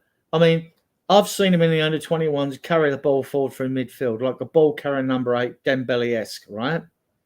Now, he can do that in midfield. He can do that as well. Like, it's a question of the squad and where Ange sees him, like, and where he wants him to play. Obviously, he can play left and right wing. He can play left side and right side midfield. He could play centre midfield. All right, when I say front six, he's 5'10", I think 5'9". He's not really a centre forward type, right? But he's just a natural, tremendously gifted footballer. If you listen to him chat as well, he talks with a maturity beyond his years as well. You know, I mean, he's just. The year before he broke through and the others broke through in the under-18s, our under-21s, before they broke the system up and changed it all and got all these wonder kids in, our under-21s was crap. Last year, though, watching them play, they were an absolute joy to watch on Spurs play. Watching them play all those games, like they were an absolute joy to watch. And like they've got, I mean, not all them talented players are going to come through and play in the team. Some will be sold, right, for good money as well. But that's the way it is, you know. Sorry, can I just say the two Dans? Did you both watch the game on TNT? Oh, I had a bit of an issue with my stream, I'm afraid. Okay. No, not fully on TNT. I don't think. But the other Dan, did you watch it on TNT? Yeah, the stream I think I was watching. Yeah, I think it was TNT. Okay. Did you hear? I mean, I didn't know this, Adrian, and for the rest of the panel, I didn't know this. But on the commentary, they turned around and said that Mikey Moore employs his own coach outside of Tottenham Hotspur to get extra coaching away from the club. So not only does he play for the club and he gets trained by the club, but then he pays for and employs a coach to come and coach him outside of the time that he's with Tottenham as well, just to make him improve more as a player, because he wants to make it in the first team. I've heard about this quite a lot, actually. A lot of you have players heard do it? this. I hadn't heard nothing until tonight. They said Not about him particularly, but just generally, a lot of players do that. They do go the extra mile and get specialist trainers outside their slotted time. So no, I don't think it's uncommon these days. I think that, but for Moore, it's fantastic for him, isn't it? Really, and you know, he's going to make it, isn't he? This guy, he's definitely. I've got great hopes for him, and I just hope that Ant manages him carefully. Doesn't put too much pressure on him. But what an amazing thing to be playing 17 in Europe, hey? That's extraordinary. Well, he's 18 now, isn't he? Because he went on that to sign the contract. 18 now. 18 years. So I think he's 18 No, now. he's isn't 17. He was 17 in August. Wasn't he 18 in August, and that's why he signed it? No. He was The way 16, it works, he was 16 in the summer and he turned 17 in Yeah. the summer. Oh, he's when 17. you're Okay, young, okay. shows, All right, shows you 17. can't be exploited. When you're 16, you can sign a 2-year scholarship till you're 18, because then you're classed as sort of an adult. You can vote. Then you can only sign a 1-year professional contract. So Spurs have signed him up for that. But you know that as soon as this first year's up, right, first scholarship year's up, they're going to sign him again. They're going to extend it. They will, right? I mean, Chelsea offered 10 million for him last season. They offered 10 mil for him. There's no way Spurs are going to sell him, right? And like, so because like he's just so, well, you know, I've not seen a better player in the under 21s, but I mean, in the sort of sexy positions you're talking about, you know, if you don't include goalkeepers and defenders and that, but. So he can't go into a load of websites. He can't go into a pub drinking yet. There's a lot of stuff that he can't do because he's not 18 yet. You can't vote. You can't even vote for that matter. Mm. Oh yeah. So, what are we gonna do? Do you see how many changes do you think he's making? I'll ask you this one. I'll start with you, Chang. Right? Who's the front three going to be against Crystal Palace? Easy. Son on the left, Chang, Solanke in the Chang, you middle, spoke without and moving your Johnson lips. on the right. Say that again. You didn't move your lips. What did you say? Solanke up front with Son and Johnson flanking him. That will be my front three against Crystal Palace. And who's the midfield? The midfield trio will consist of Kulusevski for sure, and either one of Bissouma or Pape Matar alongside him, and Maddison playing as the attacking midfielder. That will be my midfield trio. Okay. Bobby, what do you think? What do you think the midfield three and the front three will be? Because the back five picks itself. Yeah, pretty much. If Sonny's fit, then obviously I'd see him starting. If he's not, I'd like to see more there. Solanke and Johnson obviously are in. For me, I'll take Kulu and Madison in the advanced roles with Bentancur kind of back there in the hold. I know everybody's saying that SARS made an impact and everything, but I kind of like what Ange has seen. I said this to Ben and Sim earlier as well, that it seems that he's got a system with them that he knows Madison kind of doesn't have 90 minutes in him. We've seen him drop off quite a few times this season. The quality goes down, the work rate goes down, and then the sideways passes and the backward passes start. So it's nice that we have a kid that can come on that's got legs and an engine that he can go easily the second half, which is Sar. So I think that transitional swap there to change the game, that tactical change that he's done it twice in a row now, and I think it's working. So I don't see why he would kind of push away from that. Spurs, Dan? Yeah, up front, I would go. It's going to be Son, Solanke, and Johnson. Midfield three: Kulu, Madison, and Bissouma. And I think he'll start with that, and we'll see how we get on. And you know, Ange may make a change again, depending on the way the game's going. So, yeah, that's what I think. Actually, I think Dan's right because Bentancur played the full 90 today, didn't he? Yeah, He did. Yeah, you're right. I think Bissouma will be there. So basically, you guys more or less are starting with the lineup that we started with against West Ham so far. Yeah. Yeah. Okay, Danny, what do you reckon Saturday, mate? Sunday. Not the best left winger in the world, Timo Werner. Oh, is Dan here now? What's up, Dan? Sorry, I didn't say hi to you. I thought you were shut off earlier. You good, mate, yeah? Good to see you, man. Been a while. Yeah, good to meet you, mate. Well, so what's about to say, buddy? You're not Timo Werner then, no? No, I think people are not voting for Timo tonight. All right, Not as a so starter, as a super sub. I think obviously Son on the left, Solanke in the middle, Brennan on the right. And even I'm a bit like 50-50 what Bobby says about Papastar. Like, he made an impact coming off like where Andrew made a tactical substitution the last two games, but I think I want to see him start. I think I'd go with Kulu, I would drop Madison, and I'll play Bissouma and Sarr against Palace's midfield. Dan, do you think sorry, Dan, do you think Sarr can hold that midfield though? Do you think he's got them qualities like Bissouma or Bentancur to keep the ball, keep possession. I'm not sure, man. No, he's talking about Yeah, Saar I replacing agree. Madison. Oh, Saul Yeah, replacing Madison. Saar Okay. replacing Yeah, Madison. Okay. Basuma and I'm Hull. not 100%. Yeah, I'm not 100% sure about playing Madison and Cooley together, especially in away games as well. Especially Yeah. against, even though Palace aren't playing really great at the moment as well, they're due a result anytime soon. They're gonna need to get a result sometime soon, yeah. So they're gonna be up for this game. And I think Palace is midfield free. I think this is where this game's gonna be we could definitely win this on energy as well, with quality as well, obviously in the midfield. I feel that's where Kulu this season has been our most consistent player in the midfield. So that's why I'd play him over Madison. And I feel like with Saar, he offers you that energy in midfield. And I feel Dan, like what would you prefer though? Would you prefer Saar or would you prefer to go more attacking? What would be your preference? Because Ange, he went to Old Trafford with Kulusevski and Madison, didn't he? So he shouldn't be scared of playing those two together at Palace. Yeah, but I think what's happened. Sorry, can I just answer that? Dan, I think what's happened is though, when we played Brighton, right, in the second half, even in the first half, towards the end of the first half, but in the second half, the holes in transition appeared in the midfield, right? And they were there against West Ham. So Madison played well. He did nothing wrong. But the thing was, the holes, when they're in transition, was on Madison's side that they were finding the spaces.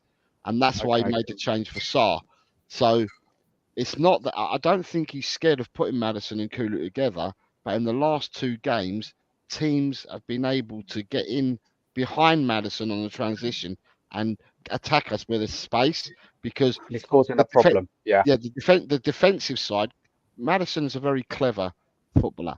He's been a footballer for years. He's a very clever footballer. But on the defensive side of it, with the system that we play, he hasn't picked up the defensive duties as quickly as what Kulu has. Kulu, you can't get in behind Kulu. Kulu's always dropping back and everything. He's up and down. And I think that he made the changes because of that. There's no reason why he can't use them both together, but he's got a choice to make now, hasn't he? Because of what happened in the last two games, he's got a choice to make now. Does he go in with them two again, or does he swap out and put Saar in? But if he puts Saar in, I'll be in all honesty, Danny, if he puts Saar in, I'm not sure the Saar's lasted 90 minutes anyway, Dan, to be honest. So it could well be that he starts with Saar, but then Madison will come on anyway. That's good points. Good points. Yeah, it's a good point because, like you said, sorry. Carry on, Danny. Go on, finish off, and then Adrian can have like you said, Saar don't last the whole 90 minutes. So it might be better to bring him off the bench, like Bobby said as well. Make the impact that way. So maybe Bentancur, maybe instead, because then you got the quality on the ball in midfield with Bentancur as well. But Palace, either way, they're going to be up for this game because they're going to need to get a result. So whatever midfield three we go with, the only problem is my problem is with this midfield three, we don't really have a sustainable midfield three that we go with every game that we know is going to be the midfield three. That's the only position really in the whole team. Every game we go into, there's a question mark around. But I feel like sooner or later, we need to have a midfield three that's this is our go-to midfield three, where we're 9 times out of 10, we know what our midfield three is going to be. Where a lot of the times we go into every game is it going to be this three? Is it going to be that three? Is it going to be this three? Where eventually I think if we're going to want to build a strong foundation, we're going to need to get a sustainable midfield three where it's not a guessing game all the time. What's the midfield three going to be every single match? You know what I mean? But to be fair, Dan, isn't that a good problem to have? Yeah, it's a good. Yeah, it's a good problem to have as well. You want to have very few times have we said that over the last few years, where we could say, "Oh, I'd rather have him there." Oh no, I'd rather have him. We spent the last few years arguing about who we don't want to see on the pitch. It's a good problem to have. It's not a bad problem to have. It's a good problem to have. If you've got too many midfield players to pick from, sometimes it's a good problem to have. If you've got a lot of different mixtures of midfield three you can play for certain games, it's just I still feel like in certain games it's a bit like when you want to build a strong foundation, you need to usually know what your midfield three is going to be for most games. And I still feel like we're 15 months in, we're still a bit iffy with what certain games we go with, what midfield three, what certain games we go with this midfield three. Where usually we should have what's the strongest midfield three. by now. Mhm. Hopefully, I- longer Is into it safe longer to into the say season. Ange is still trying to work it out? Is that what it is? Is it safe to say that Ange himself is still learning and still trying to work out really what the right formula is? I think I what I don't think believe what I that. think what he's found. I think what he's found at the moment, right, Dan, is that this season is different to last season. Last season we played one game every week. This Yeah. season we're playing 3 times a week, all the way up until it'll be all the way up until Christmas if we win against Man City on Wednesday, because then that will mean that between the 17th and the 15th and the 22nd of December, the next Carabao Cup game will be squeezed there, which means we play every 3 times a week all the way to the end of the year. Otherwise, we're going to get 1 week where we don't do that from now to the end of the year. So I think what Andy's finding is he's got to find different options, because he's going to have to send out a team every 3 to 4 days. Where Yeah. last Yeah, season, that makes last sense. season it was only He once. does know the midfield he wants when players are fit. It's just Do you changed think? with one person. Yeah, he does with Decky. Well, to me, it's just the clues he's given me, right? In the pre-season games, he was playing. He started a couple of games, at least 2, with Basuma, Sarr, and Maddison. The only thing that's changed there is the fact that Decky's played so well when he's come inside and done such a good job. So we Yeah. know he likes Basuma, Sarr, and Maddison because he did that then. Also, with Basuma, if you notice with him being picked for the last game, Bentancur was fresh as a daisy because he was banned from Uruguay, right? Yet Basuma played 2 games away with Mali, right? And Ange still picked him. That tells me something, right? Now, I could be wrong, but that tells me something. If he's got a preference for a player to hold the midfield base, right, it's Basuma when he's on form. But Ange has got a lot of go-to players in midfielders because we got 7, and to pick But 3 or 4. sorry, Adrian, do you think that that decision could have been impacted with the heat that Bentancur came back with as well? All that FA nonsense started up after that, wasn't it?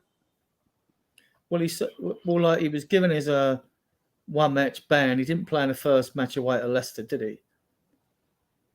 So, but is that around the same time though? That's why I know your memory's way better than mine with this stuff.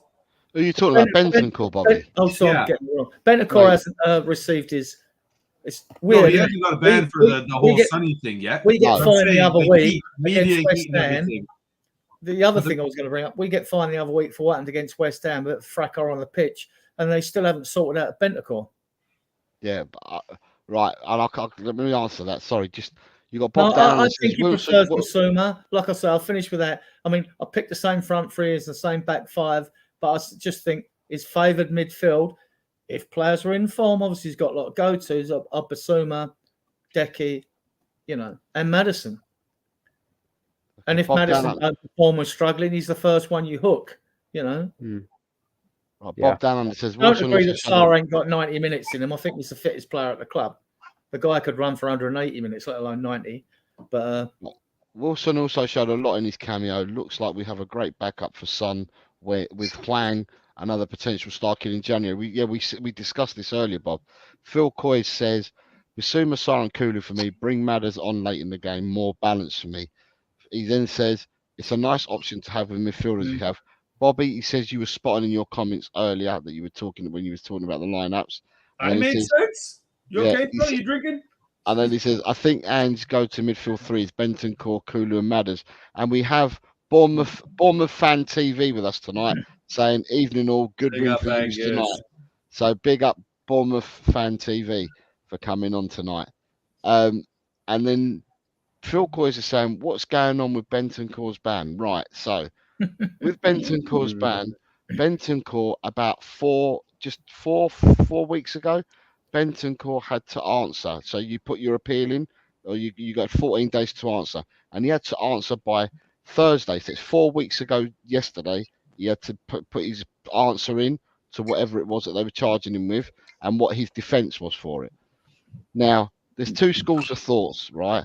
And one school of thought is that the reason why we haven't heard anything is that whoever's defending Bentancur has gone and said that they feel that it's because it's out of competition and it wasn't during competition time that the FA are overstepping their mark with what they're charging him and that.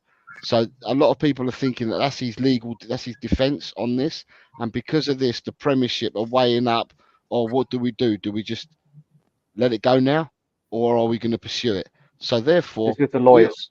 we thought that Bentancur would have been, because we've been told if we follow social media, Bentancur is already out for 6 to 12 games once he gets sanctioned. But no sanctions have been placed on him as yet, because it's all with the legal. It's all in the legal channels at the moment. But I've got a feeling that his legal team would have said it's out of competition. Why are the FA getting involved and charging him? So it remains to be seen what happens. Yeah, just to clear up one thing, because a lot of fans were going on about Enzo Fernandez and the Argentinian song, bits and pieces like that. Well, the reason that was different is because that was during a competition. So when it's during a world competition, that comes under the jurisdiction of FIFA. So FIFA dealt with that. Common Bowl. It was Common Bowl, weren't it, on behalf of FIFA? Yeah. It's their federation. Right. So FIFA, because it's due, if Bentancur was I don't know, it affects him but if it was one of our players and it's a UEFA competition, the FA wouldn't be able to get involved. It would be down to UEFA to deal with it. And we know all these corrupt organisations always drag their feet anyway, so, they're corrupt. They've both been proven to be corrupt, haven't they? And, so with that, I think Bentancur will probably get a warning and maybe a suspended ban sentence or something like that. I don't think they're going to hit him hard when they deal with it, because they know whatever sentence they bring, it's going to cause controversy anyway. The media will love it. They'll either say it's too light or it wasn't hard enough, And let's be fair, guys. What got the FA involved in first place? Because it was a long time after the event happened, right? What's the media? This is definitely like some Adrian. political correct monkeys have got on the FA's back and said, "Well, you All it is. deal with this. You can't let this go and all that." This just smells to me. I mean, it wasn't even that much of an incident, I mean, I don't know. Chang, how would Asians targeted by the incident forgave him and has no issue with it? Let's ask Chang. How would Asians out there? I mean, he's out there. How would they have taken him just saying when it's about shirts? Oh, Asians, they all look the same to me. I mean, we know what the culture's like in South America anyway. They're not like they are in the UK. We're like 30 years ahead of them when it comes to political correctness, maybe more. How would that be taken in Asia, Chang? Us Asians, we couldn't care less, because honestly, if I were to look at the Korean national squad, apart from Son and maybe one or two other players like a Kim Min-jae or what's the other guy who played for PSG? Lee Kang-in, I think. Defender, Kim Min-jae. Apart from those three outfield players, pretty much all the other Koreans look the same to me. I can't tell. I cannot tell their midfielders and their defenders and their wingers apart from, say, Kim Min-jae, Son Heung-min, and Lee Kang-in. So, honestly, to us Asians, we couldn't care less, because actually the stereotype does apply to us.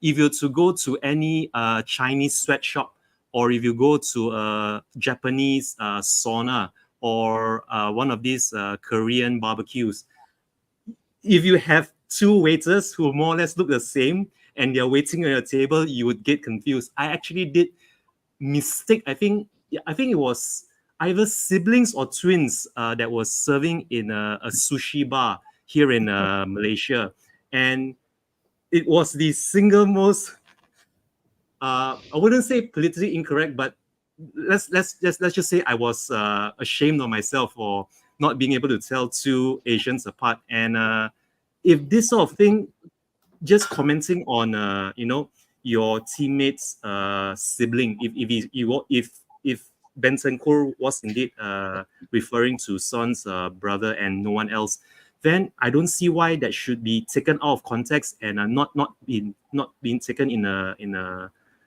humorous way, because this is just trying to make a case out of nothing, if I can put it very bluntly. There is absolutely nothing here. Even Son himself didn't take issue with it. If, however, I would say this on behalf of the other Asians who take offense or take issue with this, if Son did indeed speak out and speak up against this, then yes, the FA, even the club, may have something to say, but Son himself has no issue with this, so people get caught up in this? I don't get it. I just don't get it. It really baffles me. Chang, I honestly believe it's social media. I honestly believe it's just the heat from that. Even what you just said, and everybody sitting here knows what a wonderful person you are. 90% of the people that have seen you on YouTube know what a great guy you are. But what you just said, somebody could clip and flip the narrative on you and use it against you and make you the bad guy. So it's all perspective and angles, you know what I mean? And people are so good at being the victim. Politics, isn't it, Bobby K? It's politics. What the hell do I care about what Bentancur said about Asians if none of my Asian friends are coming to me and saying, by the way, your Tottenham player's a jerk? You know what I mean? Like, if it's not an issue to any of my friends, it's not that worldly of an issue. It's come out, here's an Asian friend of ours that's part of the community saying himself that I'm not bothered by it. What's the big deal? It's again, it just comes down to it's unnecessary nonsense. And I know other Spurs fans have said it before. You guys in England would know a lot more than I do, but it seems that a lot of times certain media outlets have a thing for Tottenham, and it's just like, let's just create kind of nonsense and just try to. Things are going well over there. Let's just quickly throw something in there, Well, I just find I have no confidence in UEFA and FIFA. I mean, we've had worse things happen, like because there are cultures in certain parts of the planet that just haven't caught up with us, in particular in this country. I mean, Eastern European teams being one of the guilty parties, the amount of times they've been sort of busted for making monkey chants at games when black players have gone and played over there. And we know there's like rednecks in America and all that. We know that South America is like, to them, actually that story got brought up by Asian media because to the South Americans out there, their media and press, they're used to people walking around and saying that because they're not where we are. Our social values are different here, what I mean? Good point. Like, they've grown over the years, So don't get me wrong. Back in the 70s and 80s, we had programs like Mind Your Language and like It Ain't Half Hot, Mum, and like Love Thy Neighbour. If you looked at them now, you'd cringe. I wouldn't cringe at Alf. Goodness gracious me! Come on, Adrian. I need some representation. No, he was a parody. Alf Garnett was a parody, like of just an English bigot, so that was accepted. Everyone loved him. But I mean, like the other some of them programs back in the 70s, you'd cringe looking at them now. But you didn't know nothing any better. I didn't know nothing as a younger person then because you just accepted it. There was no one to say to you, think about this. Is this right or is this wrong? Or does because you didn't have 100 people around you making an issue out of it and making you think it is something bad. Right? As a young Asian, it's perception and pressure and everybody's opinion and stuff like that. And it's kind of like this media storm that gets started up, right? Sorry, before we go, sorry, Chang, I want to ask, I've been waiting to ask Danalist here to do this. Can you just lean forward for a second and say, I'm Batman, please? I'm Batman. Sorry, Chang. It's an outside light. One of those that keeps turning on and off. It's annoying. But but in the film, he's in the dark like that, and he comes, I am Batman. Yeah. He comes out the dark, I'm Batman. Well, Chan, what was you going to say as a young Asian? I just wanted to make a comment. What Mr. Stroker said earlier about Alf Garnett as a young kid. This was even before I was a teenager. I absolutely laughed my bottom off when Alf Garnett did his Packy Paddy. Packy Paddy by Alf Garnett was absolutely comedy gold for me, and I didn't see anything wrong with it because it is a very jarring thing to do nowadays in this day and age, especially with social media and everything being so politically correct. But things like trying to stereotype certain racial profiles, or even trying to make something funny when nowadays in the modern times it's not considered all that funny anymore. But this is what I thought was human about us, that we can laugh at things that are generalized or stereotypically attached to certain races or certain demographics or certain nationalities, and the older generation had no issue with it. We actually laughed at each other. We actually took it in good faith that this is all just just all fun and games, and we didn't get offended so easily. Whereas today, I think it's the younger generation, the so-called pampered, or the more molly-cuddled younger generation, that just because they weren't hugged enough as kids, or their parents didn't beat them enough as children, that they are so easily offended, that's where I think the term snowflake comes to mind. But all this racial thing, I mean, keep it out of football. I get it. Keep it out of social media, and especially on live TV. But if it's just tongue in cheek, if it's just behind cameras, or behind the scenes, just leave it be as it is. I mean, we have enough problems as it is, and this, I think, is just taking it one step too far. Well, it's like you said, Chang. It's all six of us are sitting here. That we're friends. We get along at a certain level, and if we shut down the show and we were in the back room and one of us told a joke, 5 of us could find it funny and 1 could find it inappropriate, or 4 would find it funny. Yeah, it does seem that humour, some humour now, you have to save for the locker room with your mates, because you can't. You look over your shoulder when you tell a joke nowadays, Adrian. Yeah, the crap me and Kuva say. I'm surprised we're still alive. Honestly, I don't know how we get away with it. Milton says, in Australia, if you're soft and don't have a sense of humour and can't handle banter, you won't last a week. Us Aussies are brutally honest. Yeah, they are actually. And don't care if we offend or hurt your feelings. Yeah. That's an Aussie for you. The Aussie I've met been pretty straightforward. Where the hypocrisy comes in, though. Now, I'm not a fan that will sing the Sol Campbell song or the Arsenal fan on a string song. And I won't sing Stand Up If You Want to Wait West Ham, Stand Up If You Hate Arsenal, Stand Up If You Hate Chelsea. I won't sing them at all, right? But I will stand and chant every Yid song and every Yid chant, because that's us. There are I don't know, groups out there that don't like the fact that Spurs fans do that, but I would do that. But I don't do hate, full stop, anyway.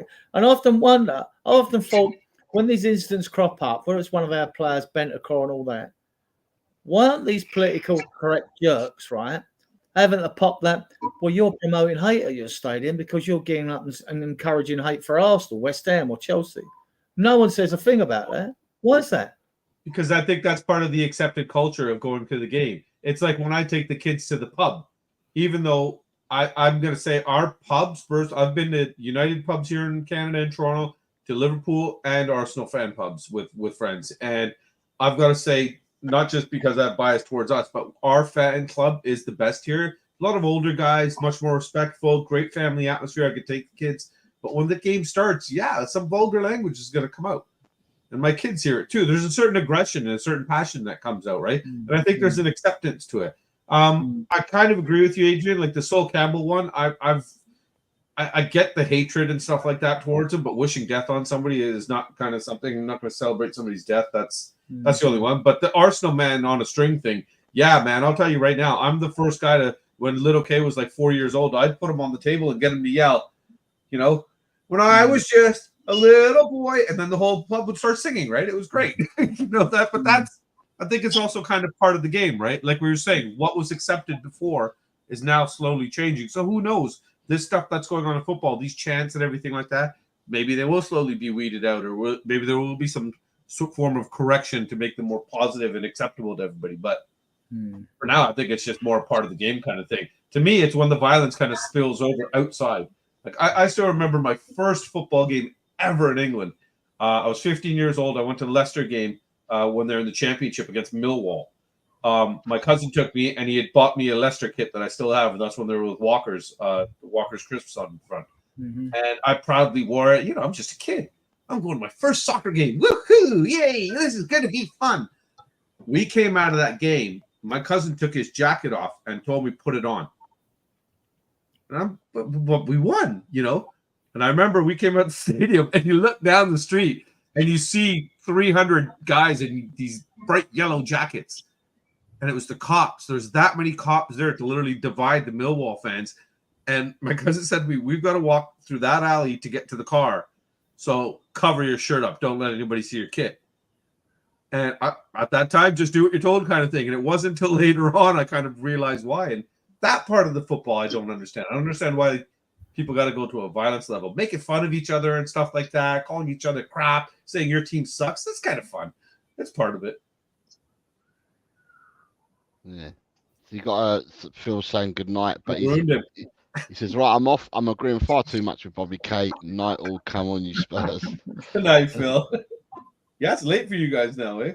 Yeah, I mean, I'm gonna cut it soon because it's 1:10 I've got to work in the morning. So, but I'm glad that you was able to come on for once because. Well, thank you, buddy. I know you do this, but if you want, it's actually easier for me not to be a nitpicker here or anything. If you started about 2 hours earlier, that would be perfect. But the football was still on then. But don't again. You're making it about the big picture. I'm talking about me here. Right? Oh yeah. Yeah, I missed you on the pregame, so I had to come see you on the postgame, right? Well, I don't know I didn't know what was going on because 1 minute he was staying, 1 minute he was staying, then going, staying, then going. Then I saw you were coming. I thought, okay, that makes the 4. Then he stayed, and I was like, I don't know what's going on. I got lost with it also. But these Irish guys, I tell you, I'm still unbeaten. If you know what I mean. I'm still unbeaten at the moment. Technically, so. I'm taking a little bit of credit there because I planned to come on the show and I was in the back room and everything. So the fact that the 4 were already there, I jumped out. So I would have been on the show and we won. So we are still undefeated, especially when we're together. Okay. Now we get the prediction show tomorrow, 4 o'clock, Bobby. So you'll have to get a little early. I'm sorry, 4 o'clock. Tomorrow, Jose's doing a prediction show. Milton says, the usual Friday show, of course. Yeah. Milton says, totally agree with Bobby. Banter is fun, but not when violence occurs. True. It's true. Yeah, exactly true there. I suppose I'm gonna end it because I need to go to bed. So I'm gonna say thank you to everyone for coming on tonight. So just thanks to you, Adrian, Chang, Danny, Bobby K, Spurs Dan. And also to Alan, who was on earlier, Alan Rakdos Madness. And thank you to everyone in the chat for joining. I'm not going to put out another members link on a schedule like I did tonight because I set the show up in the morning and then I sent the members link out to be scheduled to go at 9:30 English time, which was an hour and a half before the show started.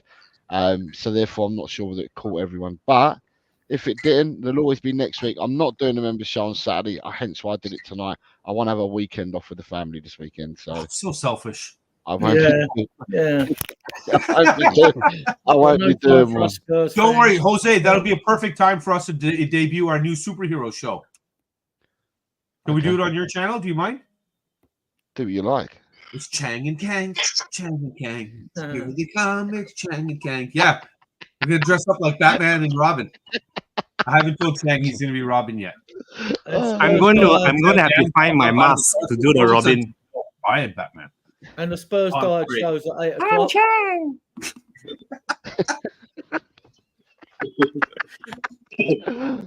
Bring Bobby on and it just descends into carnage, don't it? You're the one that gave me shit for not coming, so careful what you wish for. Yeah, that's why I always laugh when people are like, yeah, come on, we're doing a football show. Do you know who you're inviting? We're inviting the coach, aren't we? Oh, fake. Completely fake, yeah. Yeah, the coach. I coach and I'm the chairman of the board and I coach and my team win the championships and I've told them to do this and I put these rules in and these rules. So, yeah, we do know who we're inviting. No, unfortunately, my teams don't win. We got too many of these frigging things. Silver. Disgraceful. They've lost 3 finals in a row. There's 2 kids for sale, by the way. They're on Facebook Marketplace right now. Right. Tomorrow night, for those that are still here, tomorrow night, 8 o'clock in the evening. Tonight, 8 o'clock in the evening, in some, as Chan will say, in some 19 hours' time, Adrian on Spurs Diehards, they will have their Friday night show. So please tune in. And you're going out 4 hours earlier? Oh, yeah, sorry. So, yeah, I go out in 15 hours from now. I'm doing the Chang, the clock. 15 hours from now, I will be doing the prediction show for week 9. All are welcome. Yes, yeah. The more the merrier. The more the merrier. You guys have all done well. You got climbed the league, most of you. Well, no, everyone here climbed the league. All 6 of us climbed Yeah. this week. I still haven't got my 20 bonus points from the beginning, but I have to I'm talk getting to nosebleeds, me. I'm so lucky. I've not been given my 40 from last year either, Bobby. So I feel. That's again. We're not talking about you. It's about me right That's now. it. Man. It's about you. It's about selfish. you. Okay. So selfish. Right. So thank you very much, everyone. I'm going to call it a night. Thank you all for coming on, and thank you to everyone in the chat for tuning in. I hope you're all well. Stay well. Be blessed. And it's come on you Spurs in the big Ange, I trust. Come on, you Spurs! Come on, Spurs. Come on, you Spurs.